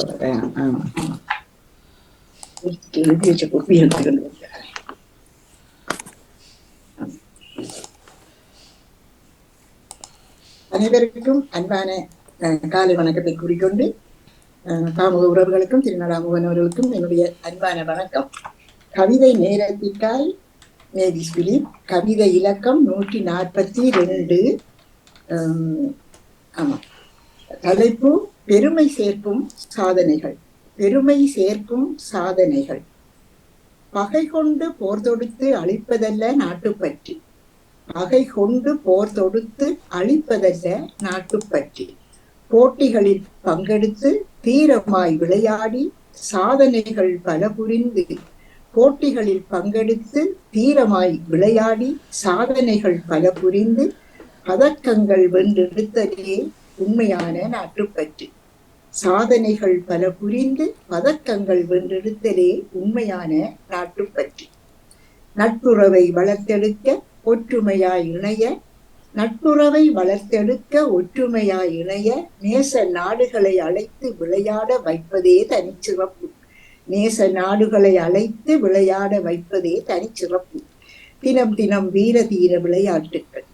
தினம் தினம் வீர தீர விளையாட்டுக்கள், தங்கம் வெள்ளி வெண்கலம் என பதக்கங்கள் வென்றெடுக்கும் உன்னத விளையாட்டுக்கள். தங்கம் வெள்ளி வெண்கலம் என பதக்கங்கள் வென்றெடுக்கும் உன்னத விளையாட்டுக்கள். 4 ஆண்டுக்கு ஒரு முறை நாடுகளை தேர்ந்தெடுத்து ஒலிம்பிக் என்ற பெயரோடு தீபங்கள் ஒளியேற்றி கோடி பேர்கள் பார்த்து மகிழ வைக்கும் சாதனைகளே நாட்டிற்கு பெருமை சேர்க்கும் உன்னத சாதனைகள். கோடி பேர்கள் பார்த்து மகிழ வைக்கும் சாதனைகளே நாட்டிற்கு பெருமை சேர்க்கும் உன்னத சாதனைகள். நன்றி, வணக்கம். நன்றி. உங்களோட நாட்டில நடைபெற ஒலிம்பிக்கை அழகாகவே கொண்டு வந்திருக்கிறார். உண்மையிலேயே அந்த விளையாட்டுகளோட ஒவ்வொரு மனித மனங்களையும் மகிழ்ச்சி படுத்துகின்ற ஒன்று. நீங்க பாருங்க, ஒரு குழந்தைக்கு ஒரு பந்தை காட்டினால் அல்லது ஒரு பலூனை காட்டினால் ஊடி வேறும். அப்ப பாருங்கள், ஒரு விளையாட்டு ஒரு மனிதனுக்கு இன்றைக்குமே தேவையான ஒன்று. அது ஒரு வயசுல இருந்து கடைசி 100 வயது மட்டுமே அவனுக்கு ஏதோ ஒரு வகையில உடல் நிதியை அசைக்க வேண்டிய தேவை வருகிறது. அந்த வகையில் உண்மையிலேயே எனக்கும் விளையாட்டு என்றால் நன்றாக பிடிக்கும். ஆகவே இப்போ நடக்கிற ஒலிம்பிக் விளையாட்டை பார்த்து நாங்கள் இங்க நிற்கிறோம் என்ற ஒரு நிலைக்கு வரும். காரணம், ஒவ்வொரு நாடுகளிலும் திறமையான பயிற்சியாளர்களும் திறமையான கெட்டிக்காரர்களும் தான் அந்த விளையாட்டுக்கு தருவார்கள் என்ற சாதனை. இப்ப அன்றைக்கு ஜப்பானிலிருந்து வந்த பிள்ளை தான் சாதிப்பேன் அங்க முதல்ல எடுக்கிற பிள்ளை, ஆனா இங்க அதுக்கு இடம் கிடைக்கவில்லை. இவ்வளவு தூரம் அழுததை பார்க்கும்போது இந்த விளையாட்டில் வெற்றி தோல்விகளை சமனாக மதித்து கொள் என்றுதான் ஒலிம்பிக் என்ற அந்த வலிமை உயர்வு வெற்றியை தருகிறது. ஆனாலும் கவலைகள் நிறைய வரக்கூடிய வாய்ப்பும் இருக்கின்றது. பகை கொண்டு போர் தொடுத்து அழிப்பதல்ல நாட்டுப்பற்று. நாட்டுப்பற்று என்றது ஒவ்வொரு மனிதனுக்கும் மொழியாலும் உணர்வாலும் வர வேண்டியது. இந்த பிள்ளைகளை நாங்க எடுத்தோம்னா உங்களோட யூமினி தான் வெற்றி பெற வேணும். ஏன்னு நாங்க யூமினியில பிறந்தனாங்க உங்கள்டாவே நாட்டுப்பற்றோட இருப்பினோம். விளையாட்டை பாக்க நாங்கள் எங்கட ஸ்ரீலங்கா எங்கட நாடு கண்டு எங்கட வற்றோட இருப்போம். இந்த போட்டிகளில் பங்கெடுத்து தீரமாய் விளையாடியா நல்ல ஒரு வரியை எடுத்திருக்கிறீங்க. போட்டியில பங்கு எடுக்கிறது மட்டுமல்ல, தீரமாய் விளையாடணும். அவ்வளவு ஒரு மக்களின் எதிர்பார்ப்பையும் நாங்க சம்பாதிக்கணும். நாங்க இன்னும் விளையாடி வெற்றி பெற வேணும் என்ற அந்த தீரமாய் விளையாடி சாதனைகள் பலபுரிந்து பதக்கங்கள் வென்றெடுத்தலே உண்மையான நாட்டுப்பற்று. இது சரியாகா? அது பதக்கங்கள் வென்றெடுத்தால் தான் உண்மையான நாட்டுப்பற்று எங்களுக்கு வருமா? பதக்கங்கள் எடுக்காவிட்டாலும் நாங்கள் அந்த விளையாட்டில நிக்கிறோமே என்றது அது எங்களோட ஒரு நாட்டுப்பற்று. அந்த கிரவுண்டுக்கு நிக்கியே ஐயோ நான் ஜப்பான் ஆளா வந்து நிக்கிறேன், நான் ஜெர்மனி ஆளா வந்து நிக்கிறேன், நான் பிரான்ஸ் ஆளா அந்த மைதானத்துல நிக்கிறதே ஒரு பெருமை. அதே சாதனை தான். ஆனால் அது நாட்டுப்பற்று. நான் ஓட வேணும் என்ற நாட்டுக்கு பதக்கம் எடுத்து கொடுக்கணும். அதைத்தான் நீங்க சொல்லியிருக்கிற. அதாவது பதக்கம் என்று எடுத்தால் அது உண்மையான நாட்டுப்பற்று, நான் அந்த நாட்டுக்காக செய்து கொடுக்கிறோம் என்றதான் உங்களோட கற்பனை எனக்கு விளங்கு. ஆனால் நட்புறவை வளர்த்தெடுக்க ஒற்றுமையா இணைய நேச நாடுகளை அழைத்து விளையாட வைப்பதே தனிச்சிறப்பு. நீங்க யோசிச்சு பாருங்க, ஒரு நாட்டுக்கு இவ்வளவு கடமை இருக்கு, இவ்வளவு விளையாட்டு வீரரை நினைக்க வேணும், அவர்களுக்கு தனித்தனியா இடங்கள் கொடுக்கணும், அதை விட பாதுகாப்பு கொடுக்கணும், உணவு அவர்களுக்கு சரியாக விநியோகிக்கப்படுகிறதான்னு பார்க்கணும். இத்தனையுமே அந்த நேச நாடுகள் ஒற்றுமையாக எத்தனை போலீசார் நிற்கிறார்கள். அவர்களோட கதைக்கும் போது நான் இங்கு எங்களுடைய இதுக்கு வந்திருந்தார்கள், இங்கு நடக்கிற உதவந்து விளையாட்டுக்கு நான் பார்த்தேன். இந்த போலீசாரோட கதைக்கு சீன போலீசார், பிரான்ஸ் போலீசார் எல்லாம் ஒரு மகிழ்ச்சியாக எங்களோட கதைச்சதுன்னு நினைச்சு பார்க்கிறேன். அந்த நேச நாடுகளை வச்சு தனிச்சிறப்பாக செய்யற ஒரு விளையாட்டு இவ்வளவு இதுல கடமைகள் நிறைய இருக்கிறதை நாங்க பாக்குறோம். தினம் வீர செயல்பாடுகள். நேற்று நான் நீச்சலை பார்த்தேன், இன்னும் மாதிரி நீந்துறாங்க. அப்படியே போய் திருப்பி வந்து திருப்பி போய் திருப்பி நாங்கள் எங்கேயோ நாங்க ஒரு கடுகாதான் எங்களோட வீரம் இருக்கிற மாதிரி எங்களுக்கு தெரியும். எனக்கு உண்மையிலேயே ஆசையா இருந்தது அந்த ஒரு ஒலிம்பிக்ல நாங்க நின்று அப்படி இருக்கோம் மனசு. விளையாட்டுல வெற்றி வரணும் இல்லை, அது நாங்க சாதாரணமா போயிடாது. இந்த திறமையா இந்த நாடுகள்ல விளையாடி இருந்தா தான் நாங்க அந்த விளையாட்டுல நாங்க பங்கு பெற்றுதான். ஆகவே வீர விளையாட்டுக்கள் இந்த தங்கம் வெள்ளி வெண்கலம் என்ற ஒரு பதக்கங்களை வென்றெடுக்கின்ற உன்னத விளையாட்டா தான் அது இருக்கிறது. அதே நேரம் ஒலிம்பிக்கை எப்போதுமே உலக நாடுகள் வரவேற்கிற விளையாட்டு. அதனால 4 ஆண்டுக்கு ஒரு முறைதான் இந்த விளையாட்டு நடைபெறுகின்றது. நாடுகளை தேர்ந்தெடுத்து அவற்றின் லொஸ் பண்ணி, அதாவது குலுக்கி எடுப்பார்கள் இந்த நாட்டில் நடைபெற வேணும் என்று அந்த நாடுகளை தேர்ந்தெடுத்து ஒலிம்பிக் என்ற பெயரோடு தீபங்கள் பாருங்கள், ஒரு விளையாட்டுக்கே முதல் தீபம் ஏற்றுகிறோம், எங்களோட நிகழ்வில தீபம் ஏற்றுகிறோம். எல்லாவற்றிலுமே இந்த இறைவனுக்கோ அல்லது இயற்கைக்கோ ஒரு தீபம் ஏற்றி நாங்கள் வழிவர்ற நிதியை பார்க்க ஒலிம்பிக் தீபம் ஒரு மகிழ்வான ஒரு பொழுது. ஏனென்றால் ஒவ்வொரு வீரனும் 100 மீட்டர் தூரம் அதை கொண்டு ஓடும்போது அந்த வீரம், உணர்வு, ஒளி அத்தனையுமே அவனை மகிழ்ச்சி படுத்தக்கூடிய ஒன்றாக இருக்கும். இந்த தீபங்களால ஒளியேற்றி கோடிப்பேர்கள் பார்த்து மகிழ எத்தனை மக்கள் எத்தனை இடங்கள்ல இருந்து பார்ப்பார்கள், அந்த கிரவுண்டில் பார்ப்பார்கள், வெளியுலக நாடுகள் பார்த்து ரசிக்கிறோம். அப்ப அது நாட்டுக்கு பெருமை சேர்க்கும் உன்னத ஒரு சாதனையாகத்தான் இந்த ஒலிம்பிக்கை கொள்ளுகிறார்கள். உங்களோட ஒலிம்பிக்கின் விளையாட்டு வீரர் மக்ரோனை கொஞ்சல் விளையாட்டு இப்பொழுது பெரிய வைரலா வருது, அதையும் பார்த்தோம். அது உங்களோட பத்திரிகையிலும் போட்டு இருக்குது. எல்லாம் இருக்குதான். இப்ப தொடர்ந்து இந்த விஷயத்தான் நாங்க சொல்லிட்டு வர போறோம். கரிஸ்தான் அழகுக்கு இப்பொழுது சொல்லலாம், விரா இல்லாமலேயே அதை விராவாக போடக்கூடிய நிலைக்கு கொண்டு கண்டுபிடிச்சிருக்கலாம். கரிஸ்தானே அழகுக்கு முக்கியமான ஒரு நாடு எல்லாவற்றிலுமே. அவர்கள் முத்தம் கொடுக்கிறது இதுகள் எல்லாம் ஒரு அழகு. ஆனா மைக்ரோனா அவாட முத்தத்தை பற்றித்தான் இப்ப சத்தமாக பேசுகிறார்கள் பேப்பர்கள் எல்லாம். அதனால் அதை சொல்லேன். நன்றி நன்றி. அருமையா அற்புதமான ஒரு கவிதை. நீங்க உண்மையா ஒரு நாட்டு பெற்றோட எழுதி இருக்கிறீர்கள். ஏனென்றால் அந்த கவிதை, அதை கொடுத்த விதம், வரிகள், அந்த இன்றையான சமகால எண்ணத்தை உருவாக்கி இருக்கிறீர்கள். சிறப்பான வாழ்த்துக்கள், பாராட்டுகிறேன். டிவியை போட்டா ஒவ்வொரு முறையும் ஒவ்வொரு நேரமும் இந்த டிவியை எங்களை பிரெஞ்சு டிவியில அந்த நிகழ்வுகளை மாறி மாறி போட்டுக்கிட்டாலே எனக்கு அந்த இடத்த விட்டு எழுதி வரவே மனம் இல்லை. ஒவ்வொருத்தருடைய விளையாட்டு நேற்று ஒரு பிரெஞ்சு வீரருடைய அந்த சைக்கிள் ஓட்ட போட்டி, அவர் சைக்கிள் அந்த பள்ளங்கள்ல இருந்து ஏறி இறங்கி ஒரு விளையாட்டு, அவர் சறுக்கி விழுந்துட்டார். ஒரு 2 நிமிஷத்தையே சறுக்கி விழுந்துட்டார். அதுவும் அவர் அந்த வெற்றி ஒரு தீரத்தோட அதை திரும்ப பங்கத்து முதலாவதாக வந்து தங்கப்பதக்கம் பெற்றிருக்காரு. அந்த ஒரு பெயர் கொண்ட அந்த பிரெஞ்சு வீரன். அப்ப அதெல்லாம் பார்க்கும்போது அவர்கள் அந்த உயிரையும் பணையம் வச்சு அந்த விளையாட்டுகளை செய்யும் போது எங்களுக்கு ஒரு ஆர்வம், எங்களுக்கு ஒரு உணர்ச்சி வருது, உணர்ச்சி பொங்குது. நானும் பார்த்து தான் வருது இந்த கல்வி எழுதுங்க. நான் அந்த கல்வியை எவ்வளவு பேருக்கு வீரம், எவ்வளவு பேருக்கு உணர்வு, எவ்வளவு பேருக்கு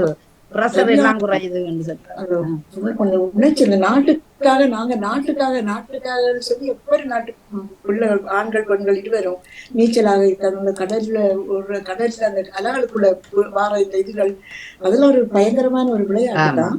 அதெல்லாம் அவர்கள் எவ்வளவு தீவிரமாக விளையாடுகிறார்கள் என்றதை நினைக்கும் போது உண்மையிலேயே ஒரு பெருமையாகவே இருக்கிறது. இந்த நாடு அழகாக அந்த நாட்டு பெற்றோடு அந்த கவிதையை தந்ததும் எங்களுக்கு உண்மையிலேயே மகிழ்ச்சியாக இருந்தது. வாழ்த்துக்கள் அக்கா, வாழ்த்துக்கள். நல்ல எனக்கு ஒரு ஆச்சரியம், நீவி சொக்கா இப்படி கவிதையில வளர்ந்திருக்கிறா. உண்மையிலேயே உங்களோட குறுகிய கால அந்த கவிதை வரவு, ஆனா நல்ல ஒரு திறமையான வளர்ச்சி இருக்கு. தொடருங்க, அது இன்னும் நல்ல ஒரு கல்வி பெருகக்கூடிய வாய்ப்பு இருக்கும் என்று கொலையும் கூட்டிக்கொண்டு சிறப்பு வாழ்த்துக்கள், பாராட்டுக்கள் நீவி சொன்னாரு. வசந்தாண்ட கவிதையை பார்ப்போம். வாணி நிக்கிறா? வாணி இருக்கிறா?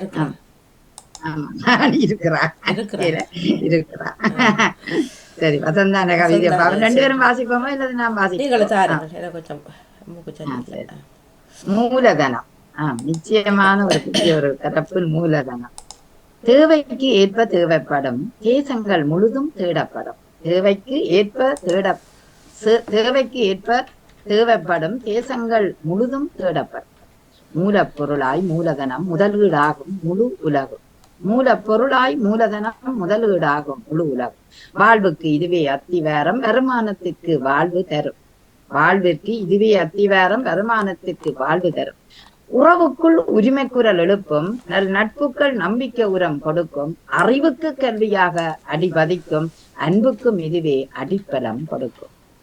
உறவுக்கு உரிமை குரல் எழுப்பும், நட்புக்கு நம்பிக்கை உரம் கொடுக்கும். அறிவுக்கு கல்வியாய் அடிபதிக்கும், அன்புக்கு இதுவே அடிப்பலம் கொடுக்கும். காலத்துக்கு ஏற்ப மூலதனம், கவிதைக்கும் கருவே மூலதனம். காலத்துக்கு ஏற்ப மூலதனம், காலத்துக்கு நேரம் மூலதனம், கவிதைக்கு கருவே மூலதனம். இன்றைய சூழலில் எழுச்சிக்கு ஊடகப் பணிகள் மூலதனம். ஒற்றுமை குரலை ஒன்றிணைக்க ஆற்றிடும் அளப்பெரும் சேவைகள் உயர்வு தரும். இன்றைய சூழலில் எழுச்சிக்கு ஊடகப் பணிகள் மூலதனம். ஒற்றுமை குரலை ஒன்றிணைக்க ஆற்றிடும் அளப்பெரும் சேவைகள் உயர்வு பெறும். காத்திடம் அறிந்து கருக்கொண்டு காரியம் ஆற்றிடும் ஆளுமையும் ஒருவரின் முன்னேற்ற முனைப்பும் மூலதனம். காத்திடம் அறிந்து கருக்கொண்டு காரியம் ஆற்றிடும் ஆளுமையும் ஒருவரின் முன்னேற்ற முனைப்பு மூலதனம். பணம் என்ற ஒன்று மட்டுமல்ல, பற்பல வளங்களும் மூலதனம். பணம் என்ற ஒன்று மட்டுமல்ல, பற்பல வளங்களும் மூலதனம். உயிருக்கு சுவாசம் மூலதனம், உடலுக்கு உயிரே மூலதனம், ஆரோக்கியமே அனைத்திற்கும் மூலதனம், அன்பும் மரணும் பொக்கிசங்கள். முதலீட்டு வாழ்வோம் மூலதனமாய். உயிருக்கு சுவாசம் மூலதனம், உடலுக்கு உயிரே மூலதனம், ஆரோக்கியமே அனைத்திற்கும் மூலதனம், அன்பும் அறமும் பொக்கிசங்கள். முதலிட்டு வாழ்வோம் மூலதனமாய் என்றால் நல்லா இருக்கும். மிக்க நன்றி வசந்தா. மூலதனத்தை நினைத்து பார்த்தால் அது அன்புக்கும் மூலதனம், அறிவுக்கும் மூலதனம் மட்டுமில்ல, பண்புக்கும் மூலதனம், பணத்துக்கும் மூலதனம், எங்கட உயிருக்கும் சுவாசம் மூலதனமாக இருக்கிறது, உடலுக்கு உயிரே மூலதனம் என்று பார்த்தால் அந்த மூலதனம், அதாவது நாங்கள் எப்படி எங்களுக்கு மூலமாக அது உதவுது என்று பார்த்தால் பணம் தேவைக்கு எங்களுக்கு மூலதனம். அதுபோல முதலீடாக அந்த உலகம் முழுக்களுக்கும் இருக்கின்றது பணம் தான், அது ஓடிக்கொண்டு தெரியும். ஆனால் ஒரு வீட்டுக்கு மூலதனமாக அத்திவாரம் இருக்கின்றது. அதுபோல வாழ்வுக்கு அதாவது வருமானம் இல்லாவிட்டால் வாழ்வு இல்லை. அப்ப எங்களோட வாழ்வுக்கும் அந்த வருமானம் வருகிறது.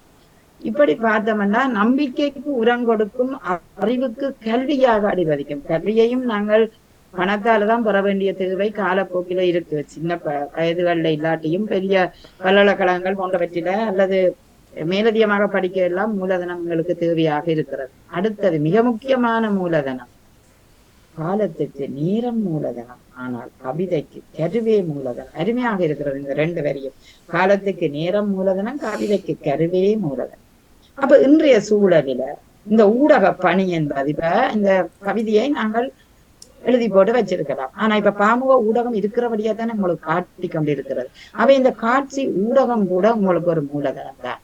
அதனால ஒற்றுமையை இணைக்க, உங்களோட படைப்புகளை வெளிக்கொணர, அளப்பரியல் சேவைகள் செய்ய உயர்வு பெறும் என்பது உண்மையான ஒன்று. ஆகவே அதுக்கு மூலதனமாக ஊடகம் இருக்கிறது. அடுத்தது, எந்த காரியத்தை மாற்றிடும் போது ஆளுமையும் திறமையும் தான் உங்களுக்கு இன்னொரு மூலதனம். ஆளுமையும் திறமையும் இல்லாவிட்டால் நீங்கள் அதை எடுத்து எப்படி நீங்க எழுதி வச்சுக்கிறீங்க, அதை வெளிப்படுத்த வேணும், அல்லது ஒரு பத்திரிகையில போடணும், அல்லது ஊடகத்துல சொல்லணும். அப்படின்னு பார்த்தா உங்களுக்கு ஆளுமையும் உணர்வும் கட்டாயமாக உங்களுக்கு இருக்கும். அப்படி என்ன காலம் உங்களை வாழ்த்தி கொண்டுதான் இருக்கும். அவை பணம் மட்டும் அல்ல, பற்பல வளங்களும் உங்களுக்குள்ள இருக்கணும். அத பணம் மட்டும் நாங்க வச்சிருந்து எல்லாம் செய்ய இயலாது. ஆனா உங்களுக்கு திறமை இருக்கணும், ஆளுமை இருக்கணும், வெளிப்படுத்துற திறன் இருக்கணும். அதுதான் உங்களுக்கு உயிருக்கு மேலான ஒரு மூலதனமா உங்களிடம் இருக்க வேண்டும். அவே அது எல்லா விடயத்திலும் மேலதிகமாக இருக்க வேண்டியது. சுவர் இருந்தா தான் சித்திரம் வரையலாம். ஆரோக்கியம் இருந்தால்தான் அது எங்களுக்கு ஒரு மூலதனம். எங்களுக்கு அதான் முதல் மூலதனம். இப்ப இந்த பணத்தை சேர்க்கலாம், நாங்க என்னவும் செய்யலாம். ஆரோக்கியமாக நீங்க இருக்கணும். அதற்குத்தான் உங்களோட உடலை ஒரு ஆரோக்கியமாக நாங்க வச்சிருக்க வேணும். உடலை எப்பொழுதும் ஆரோக்கியமாக வச்சிருக்கணும். அதுதான் உங்களுக்கு முதலீடு. அந்த ஆரோக்கியமாக உடல் இருந்தால் அன்பு வரும், பண்பு வரும், அறம் வரும், ஆளுமை வரும், எல்லாம் வரும்.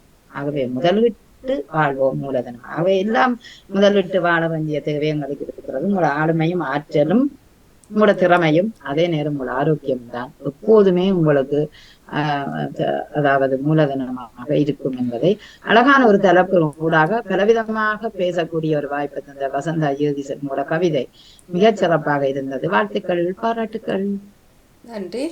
சரி, மட்டும்தான் இருக்கின்றார். அவ சக்தி சிறுங்கள் வந்திருக்கிறார். அவர் இல்லை, அன்றைக்கு வந்தவன். ஓகே, வந்தவர் வரையில் இல்லை. வந்தவர் நாங்க சொன்னாங்க பதிய சொல்லி. மிகச் சிறப்பான வாழ்த்துக்கள், பாராட்டுகள். எல்லா கவிஞர்கள் கவிதைகளும் ஏதோ ஒரு விதத்தில எங்களை பேச வைத்தது மிகச் சிறப்பு. வாழ்த்துக்கள். செல்வி நித்யானந்தன கவிதை இன்றைக்கு ஒரு வித்தியாசமான மெருகாக இருந்தது, நல்லா இருந்தது. ஓட்டம், அந்த நீங்க வளமையா இருப்பு மறுப்பு அப்படி என்பதா இன்றைக்கு ஒரு வித்தியாசமான ஓட்டமா இருந்தது. நன்றி நன்றி நன்றி.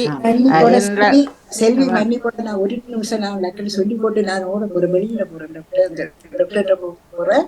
ஆகவே நான் ஒரு நிமிடம் வாழ்த்தி போட்டு நான் சொல்லுகிறேன்.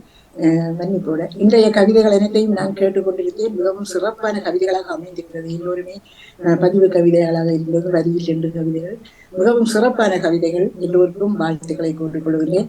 நான் வெளியில் செல்லியிருப்பதால் முன்னுக்கு வந்து சொல்லி போட்டு போறேன். 1 மணிக்கு வருவார் டாக்டர்கிட்ட போகணும். 2 மணிக்கு டாக்டர் வருவார். 1 மணிக்கு பிறகு போனேன்னா அங்க டியூப்ல வெளியில நிற்பாங்க. 3-4 மணித்தியால செல்லும் திரும்பி வர்றதுக்கு. 2 மணிக்கு டாக்டர் திறக்கிறாரு உங்களுக்கு காலையிலையும் பின்னேறம் 2 மணிக்கு திறப்பாரு. 2 மணிக்கு திறப்பாரு. அப்ப அந்த 2 மணிக்கு நாங்க சரியா போனோம்னா கியூல 10 பேர் நிற்பாருல்ல. அப்ப அந்த 10-10வது ஆளா நாங்க போனோம்னு சொன்னா 3 மணித்தியாலும் சரி அவர்கிட்ட இருந்து வெளியில வர்றதுக்கு. ஆகவே இப்ப மகன் வருவார் 1 மணிக்கு என்னை கூட்டிட்டு போறதுக்கு. ஆகவே நான் வெளிப்பட்டு கொண்டு நிற்கிறேன். அதை போயிட்டு வர்றதுக்கு எல்லோருக்கும் வாழ்த்துக்களை நன்றிகளை கூறிக்கொண்டு நபிலா நீங்களும் அழகாக கவிதைகளை தட்டி கொடுத்திருந்தீர்கள். மிகவும் சிறப்பாக இருந்தது. முழு கவிதைகளையும் தட்டுக் கொடுக்கும் வாணி உங்களுக்கும் அன்பான வாழ்த்துக்கள். கவிதை படைத்தவர்களுக்கும் வாழ்த்துக்கள். நன்றி, வணக்கம். மிக்க நன்றி அக்கா. வணக்கம் நவுலா. வணக்கம் வாணி. நானும் எல்லாருடைய கவிதையும் கேட்கக்கூடியதா இருந்தது. அனைவருக்குமே மிக சிறப்பான வாழ்த்துக்கள். எனக்கு அதில் இவருடைய ஜெயத்தின் கவிதை மிகவும் அருமையாக பிடித்திருந்தது. மற்றது ஒலிம்பிக்கின் இதுவும் ரஜினியும் எழுதியிருந்தார், இவரும் எழுதியிருந்தார். இப்பொழுது அது ஏற்கனவே அதுகளை பற்றி ஓரளவுக்கு கொஞ்சம் இருந்தபடியா மிக மிக அழகாக எல்லாரும் எழுதியிருந்தார்கள். மிக சிறப்பு. எனது தந்தையரின் இந்த இதுதான் ஏன்னா ஆடி அமாவாசை சனிக்கிழமை சொல்றார்கள், ஞாயிற்றுக்கிழமை என்றார்கள். ஏதோ ஒரு நாள் விடுமுறை நாள்லாம் வர்றது வழியா அது ஒரு பக்கம் இருந்தாலும் எப்பவும் எல்லாமே 2 வாரம் வழியா எங்களுக்கும் அது குழப்பமா இருக்கிறது. எந்த நாள்ல செய்கிறது அதோட. ஆனா அந்த 100 வருஷ பிறப்பண்டைகள் எங்கட ஐயா 24ஆம் ஆண்டு பிறந்தவர். 50ல செத்துட்டாரு. 50 அப்ப அவர் பிப்ரவரி 24 பிப்ரவரி 24ல பிறந்தவர். அதனால இந்த வருஷம் 100வது வருஷம். அம்மா 28 பிப்ரவரி 28, ஐயா 24 அப்படி பிறந்தவர். அதால அந்த 100 வருஷம் இது 100 வயசு என்ன அப்பாக்கு இப்ப இருந்தா 100 வயசு. அதான் அந்த 100 ஆண்டு கேட்டேன் நான். அது இதண்டா போல. அததான் எத்தனையாம் ஆண்டு பிறந்தவர்? 75. இந்த வருஷம் 49. இந்த ஆவணி நல்லூர் மஞ்சமண்டு செத்தவர். நல்லூர் மஞ்சமண்டு தான் செத்தவர். அப்ப 49 முடிஞ்சு 50 வருஷம் வரப்போ. அரை நூற்றாண்டு நினைக்க வச்சது நல்ல கவிதை. ஆமா, குழப்பம் வேண்டாம். நீங்க ஒரு நாள் எடுத்து செய்யும். பரவாயில்ல. உங்களுக்கு நன்றி. மற்றது நீங்கள் கேட்ட அந்த இதுக்கான பதில் பாரா ஒலிம்பிக்கு வந்து $50,000 கொடுக்கணும். இதுவும் 25, 15, 10. சரி, அதான் நான் கேள்விக்கு கேட்க வேண்டும். வெள்ளிக்கிழமை எடுத்தேன். நீங்கள் நான் உங்களுக்கு மறுமொழி போட்டு விட்டேன். நான் தச்சமயம் பார்த்தா கையை காட்டுவோம். சரியா இருந்தா அது சொல்லாம விடுங்க. பரவாயில்ல. எத்தனை பேர் உள்வாங்கிச்சு நம்ம தெரியல. எத்தனை பேர் உள்வாங்கிச்சு நம்ம தெரியாது. சரி, நன்றி நன்றி. 20,000 20 15 10 25 20,000. ஓ மன்னிக்கும். 20 நான் உங்களுக்கு போட்டேன். 20 15 10 போட்டு இருக்கிறேன். போட்டு விட்டுருக்கேன் உங்களுக்கு பக்கத்து உங்களை இதுல. இல்ல இல்ல அதுல ஒன்றும் இல்ல. நான் நாளைக்கு ஒரு இது வந்தது எனக்கு சரியான மாற்றுத்திறனாளிகளுக்கு $50,000 ஒவ்வொருவருக்கும். சரியான கஷ்டம் தான் மாற்றுத்திறன். நன்றி நன்றி நன்றி நன்றி. அனைவருக்கும் நன்றி. ஏன்னா ஜெயாக்கா வந்து விவரமா சொல்லுவார். அதாலதான் நான் பெயர்கள் சொல்லல. மிக மிக சிறப்பு. உங்களுக்கும் அனைவருடைய கவிதையும் மிக சிறப்பாகவே நீங்கள் தொகுத்து வழங்கி இருக்கிறீர்கள். எல்லோருக்குமே மிக சிறப்பு. எழுதாதவர்கள் மீண்டும் இணைந்து கொள்ளுங்கள் என்று அன்பாகவே கேட்டுக்கொள்கிறோம். நன்றி நன்றி. ஒலியில் ரெண்டு கொடுப்போம். அடுத்த தலைப்பு இன்னும் அப்படி வந்தது. ஒலிம்பிக்கை பற்றி ஒரு நாங்கள் ஆமாம் ஒலிம்பிக் இல்ல நீங்கள் ஒளியில் என்றால் ஒலிம்பிக் விளையாட்டை பற்றி நாங்க எல்லாரும் சேர்ந்து இந்த தலைப்பு உங்களுக்கு போம். ஓகே, இன்னும் இப்பதான் வந்தது. அந்த ஒலிம்பிக்கை பற்றி கட்டாயமா எழுதி இருக்கோம்னு எனக்கும் இந்த ஐக்கியம் தெரியல. அடுத்த கிழமை இன்னும் முடியாது ஒரு ஓகே. ஒலிம்பிக்கின் ஒளியில் நீங்கள் ஒளியில் உங்களுக்கு ஓகேயா அந்த எனக்கு ஓகே பிரச்சனை. வாணி அது வாணி நீங்கள் எழுதி போட நீங்க நடாமலருக்கு எழுதி போட்டுட்டு அவர் போட்டு விடுவார் அறிவிப்பாரா நம்மளுக்கு ஓகே எழுதி போட்டுக்கிறேன். ஓகே ஓகே வாணி வேற யார் சொல்ல போறீங்க? வணக்கம் வாணி. வணக்கம் நவலாசுநாதன். நான் ஒலிம்பிக்கை பற்றி தினக்கவியில் எழுதி முடிச்சு விட்டேன். என்ன திரும்பி வந்தபடியா இன்னும் கூட எழுதலாம். ஒலிம்பிக்கின் ஒளி இல்லைண்டா அது உங்களுக்கு வேற வித்தியாசமா தெரியும். இன்று 12 அன்புறவுகள் பங்கு வைத்தோம். அதுல லீடராக அபிஷா வந்திருந்தா.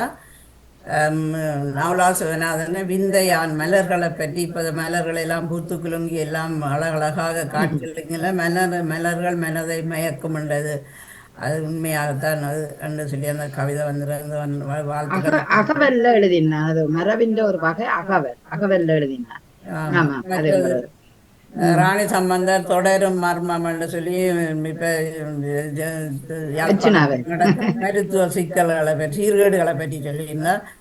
மற்ற ரஜினி அந்த உலகம் பெருவிழா என்று சொல்லி ஒலிம்பிக் ஒற்றுமை நட்பின் சின்னமாக இடம்பெற்றதுன்னு சொல்லியிருந்தார்.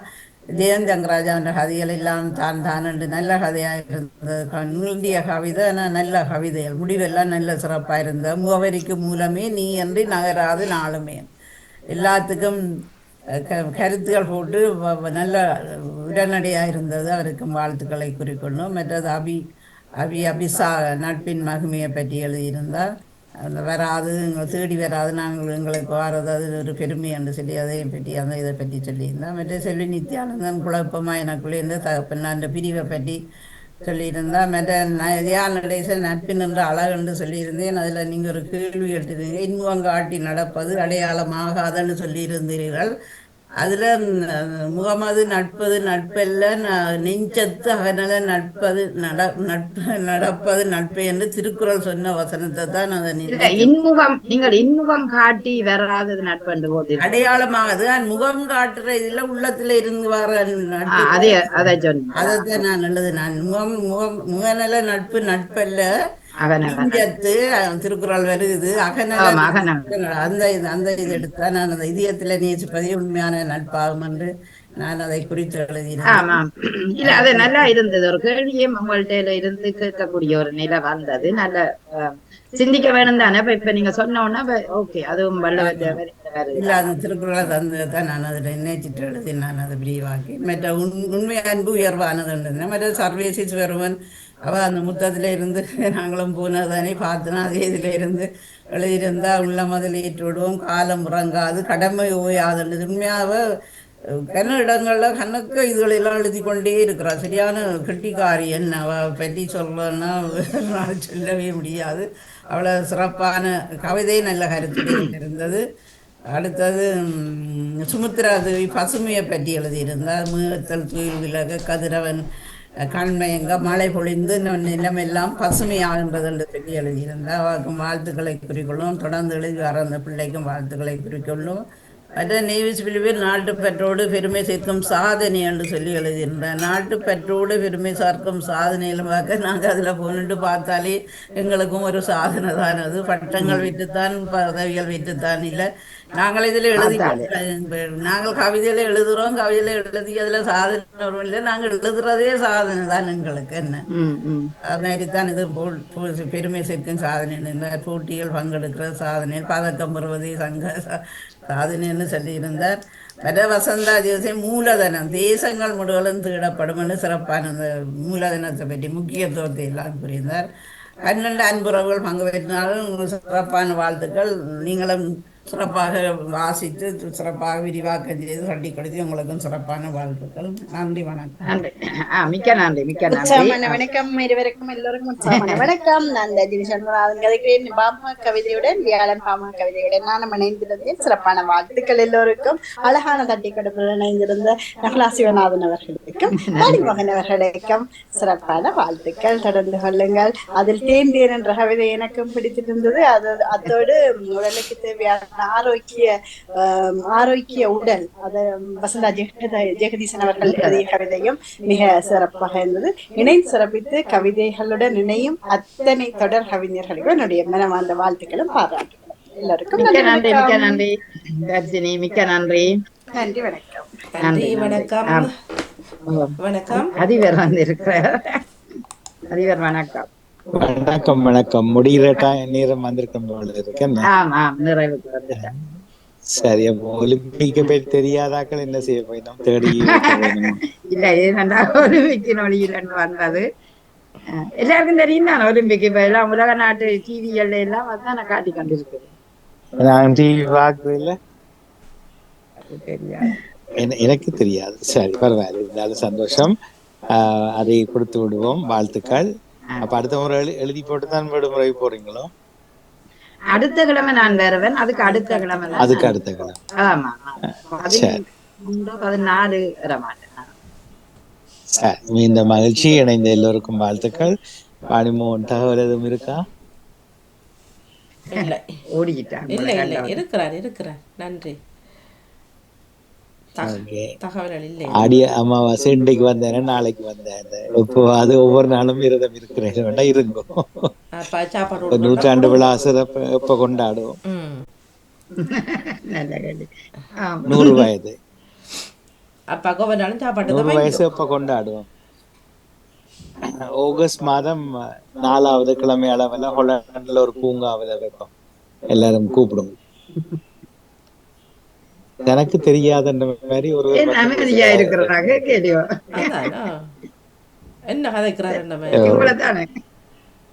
செலவை நாங்கள் செய்யறோம், ஒழுங்கா நீங்க செய்யணும். பிரச்சனை இல்லை. அப்ப சிரிப்பு வரும். எல்லோருக்கும் வாழ்த்துக்கள். அவருக்கு கேட்கல. செல்வி உங்களை கேக்குதா? அதிபர் கதைக்குதா?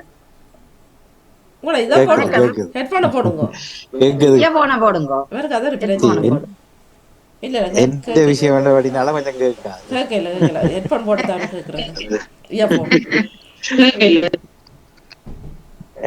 எனக்கு ஒரு கவலை, என்னுடைய அப்பா பிறந்த ஆண்டு எனக்கே தெரியாது. பெரிய சிக்கல். சில பேர்சர்டிஃபிகேட்ல தெரியாது போட்டு இல்ல. தகப்பன் எனக்கு தெரியாது. அதிபர் அவர்களே, என்னுடைய தெரியல. எங்களோட பேசுறதுக்கு தெரியாதுன்னு தான் போட்டிருக்கோம். அப்படிதான் போட்டிருக்கு. அதைத்தான் நான் எனக்கு இதா சொல்லிக்க சந்தோஷமா இருந்தது. எங்களுடைய அகல் அப்ப 17 என்னன்னு தெரியும். சரி, செல்வியாக்கா இப்ப கேக்குதா? இப்ப கேக்குறது இல்ல. நான் நகலாவை கதை சொன்னா போல இத கலட்டி ஓ பண்ணி விட்டுட்டு அதிபரவர் நெஞ்சது கேட்டது. வணக்கம் மோகன். வணக்கம். வணக்கம். ஆடி அமாவாசை ஐயருடைய வசதிக்கு படி இந்த சமயத்துல போடுவாங்க. நீங்கள் உங்களுடைய அப்பாவை நீங்க எப்பவும் கொண்டாடலாம், பிரச்சனையே இல்லை. நீங்க ஒவ்வொரு முறையும் விரதம் சாரி கடைசி அப்ப விரதம் இருந்த நீங்கள்? நான் இப்ப கடந்த மாதத்துல நிறைய நாட்களாக ஒவ்வொரு நாளும் விரதம் தான். அதுதான் கேக்குறேன். காலம சாப்பாட்டை ஒவ்வொரு நாளும் விரதம் தான். வீட்டுல இருக்கிறாக்கள் காலம சாப்பாட்டை ஒவ்வொரு நாளும் தவிர்த்தாலே நல்லது.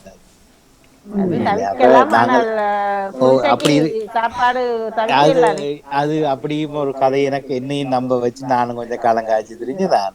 அது அப்படியே இல்ல. நீங்க ஒரு பிஸ்கட் சாப்பிட்டாலே காணும்.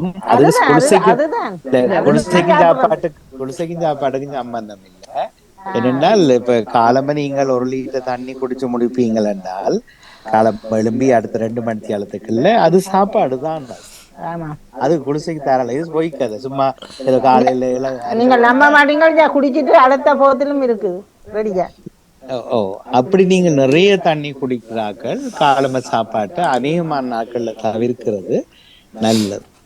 அது சரியான உண்மை. நான் விடுமுறைகள்ல இருக்கேக்க கூட நான் அதிபர் சொல்ற சரி. நேற்று நான் மற்றது சின்ன வயசு இள வயதாக்கள் தவிர்க்க கூடாது. பிஸ்கட். ஆனால் எனக்கு ஒரு சந்தேகம் மோகன்.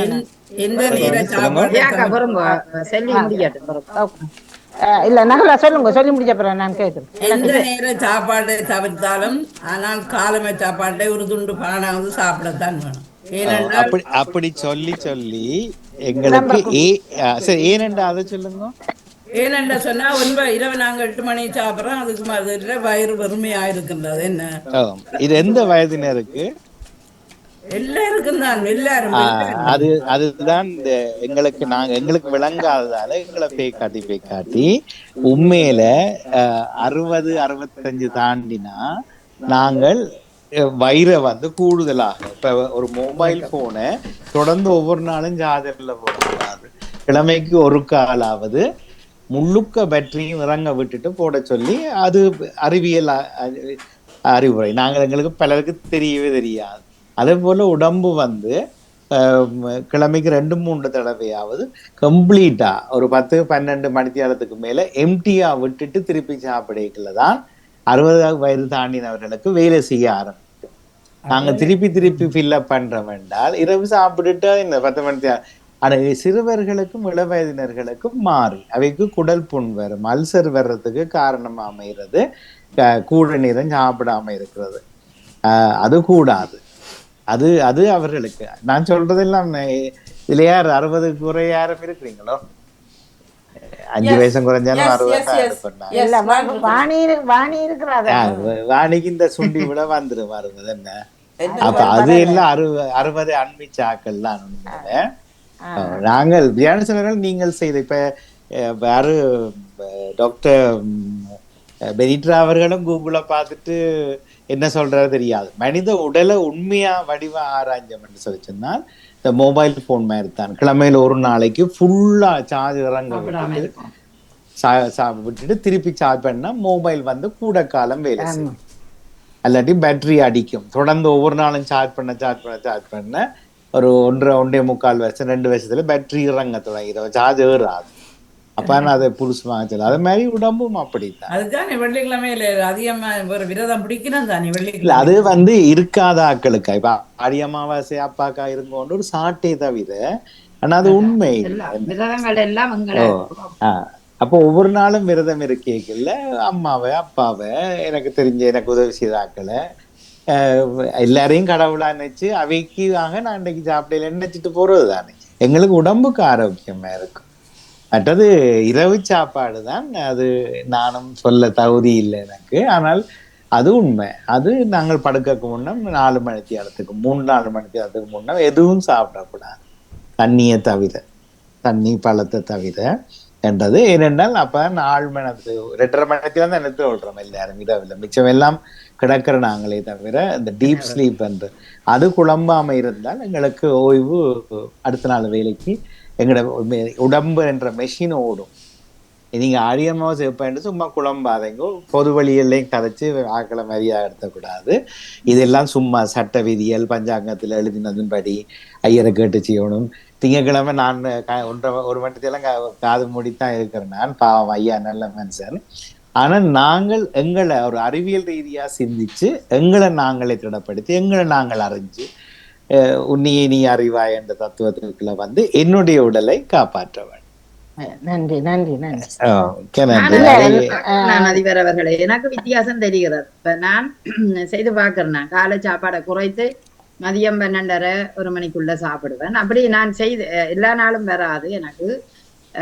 அநேகமான நாட்கள்ல பாக்குறேன். உணவு உண்டு பாக்க சோம்பல் கூடவா இருக்கும். காலை உணவு உண்ணாமல் செய்யும் போது எனக்கு அந்த வித்தியாசம் தெரிகிறது. ஆகவே நான் வீட்டுல நிக்கிற நேரம் சாப்பிடுறது குறைவு. வாணிக்கு தெரியும், வீட்டை இருந்தாலும் சாப்பிட மாட்டேன். இப்ப கொஞ்ச காலம் முந்தியா இல்ல, முந்தி நானும் காலமா சாப்பிடணும் யாரோ சொல்ல, அது டாக்டர் மேல சொல்ல. இவியல் சும்மா புத்தாத படிச்சாக்கள், தங்கட உடம்பு பற்றி அறியாத. ஆனா நான் வேலைக்கு போனேன் என்றால் மத்தியானம் 2 மணிக்கு பிறகுதான் முதலாவது சாப்பாடு வாய்க்கல. இப்ப அது நான் இப்ப 2 வருஷமா செய்யறேன், ஒவ்வொரு நாளும் செய்யறேன்.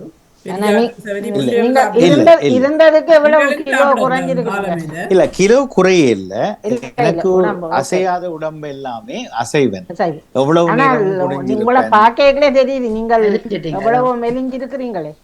ஆனா சாப்பாடு நான் குறைவில்லை. மணிக்கு முந்தின விட கூட சாப்பிடுறேன். ஆனா கூட வேலையும் செய்ய நிறைய நடக்கிறேன். அப்ப எனக்கு தெரியும் ஒவ்வொரு நாளும் 200க்கு டார்கெட் செட் பண்ணிருக்கேன். 300 கலோரி ஒவ்வொரு நாளும் நடையில அழிப்பேன் நான் கண்டிப்பா தினமும். எங்கேயாவது கிழமையில ஒரு நாள் அல்லது 2 கிழமைக்கு ஒரு நாள் தவற விட்டுருவேன். ஆனால் சாப்பாடுல வடிவா நிரூபணமாகுது. இன்னும் ஒரு டாக்டர் ஐலன் புலசமனிஜங்கள்ல வந்து சொன்னவர் 60 வயசு தாண்டினாக்கள், அவர் 70 சொன்னவர், 70 வயசு தாண்டினாக்கள் 2-3 நாளைக்கு சாப்பிடாம இருந்தால் கூட நீங்க சாக மாட்டீங்க. ஏன்னா உணவு தான் பிரச்சனை எங்களுக்கு. அப்ப அளவோடு அப்ப நீங்க முந்தி சாப்பிடறது அதெல்லாம் இள வயது பிள்ளைகளுக்கும் 50 வயசு வரைக்கும் சாப்பிடாம இருக்கலாம். இல்ல அவைக்கு அல்சர் வரும், குடல் புண் வரும். இல்ல அது பிழை. அது ஒரு நீங்க 45-50 வயசு தாண்டின உடனே உங்களை திடப்படுத்த தொடங்கிடலாம். உண்மையில எனக்கு எல்லாம் 45-50-40 வயசுல இந்த அறிவுரைகள் எனக்கு தெரிஞ்சிருந்தா நான் கொஞ்சம் என்ன இன்னும் திடப்படுத்தி இருக்கலாம். நான் ஆடி அமாவாசை வச்சுதான் கயக்கு வந்தான். நாள் பார்த்து அப்பாவுக்கு கொண்டாடாதீங்க. அப்பா அம்மா என்பது எங்களுடைய ரத்தம், எங்களுடைய உயிராக மூச்சாக இருப்பவர்கள் எப்போதுமே என்பதை சொல்லிக்கொண்டு ஒலிம்பிக் நன்றி. மற்ற நீங்கள் இப்ப தண்ணி குடிங்கன்னு சொன்னீங்கள். ஆனா நீங்கள் காலையில் வந்து எந்த தண்ணி குடிக்க வேணும்னு சொல்லி நன்றி வணக்கம். அப்படி இப்ப இந்த மாதிரி கேள்விக்கு என்னுடைய பதில் எந்த தண்ணியாவது குடிக்க முடியுங்க. 4 லிட்டர் குடிக்க போத்து தண்ணியோட தண்ணி ஆற வச்சு சுட வச்சு ஆற வச்சு குடிக்கலாம். பாத்தீங்களே போத்தல் தண்ணி வந்துட்டுதான். ஆனா அடிக்காதீங்க வேற தண்ணி. தண்ணி எல்லா வெள்ளத்தாலையும் போகணும்.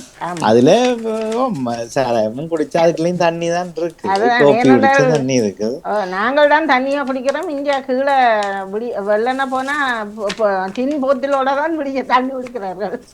ஆனா அவர்களுக்கு பிறகு சிக்கல் வரும் நிறைய. இந்த இலவச சுகாதாரத்தை வீணடிக்கிறார்களா இருக்கிறோம். நீங்க யூரோப்ல இல்ல, நீங்கள் இன்சூரன்ஸ் கட்டுறார்கள். இலங்கை, இங்கிலாந்து நாங்கள் எல்லாம் இலவசமா இருப்போம். வீணா சும்மா அடிக்கடி போய் டாக்டரை போய் தொந்தரப்படுத்தி அந்த டெஸ்ட் இந்த ரத்தம் எடுத்து இவ்வளவு செலவு அவங்களுக்கு.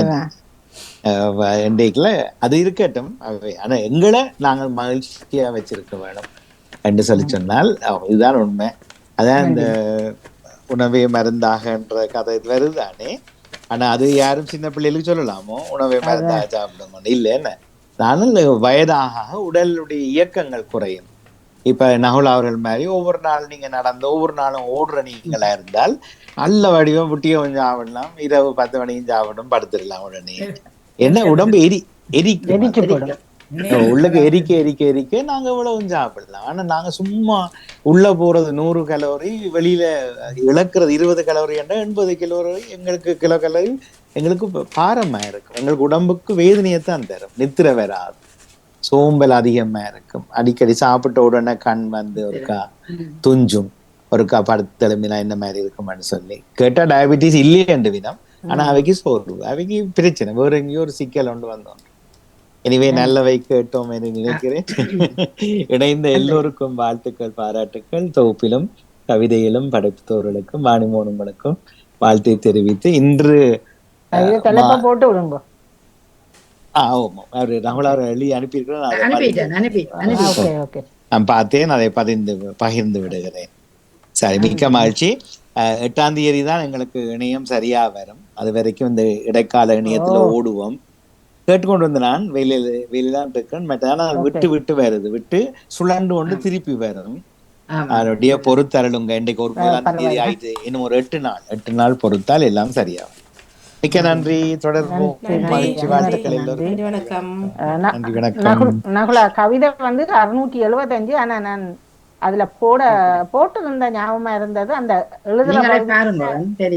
எழுதுற பகுதியில பிராக்கெட் பண்ணி போட விட்டுட்டேன். நாக்கும் அந்த பதிவு கவிதை இதுல எழுதி இருக்கிறேன், வீடியோவில் எழுதி இருக்கிறேன். அந்த இதுல போடையில போல. ஆமா ஆமா ஆமா.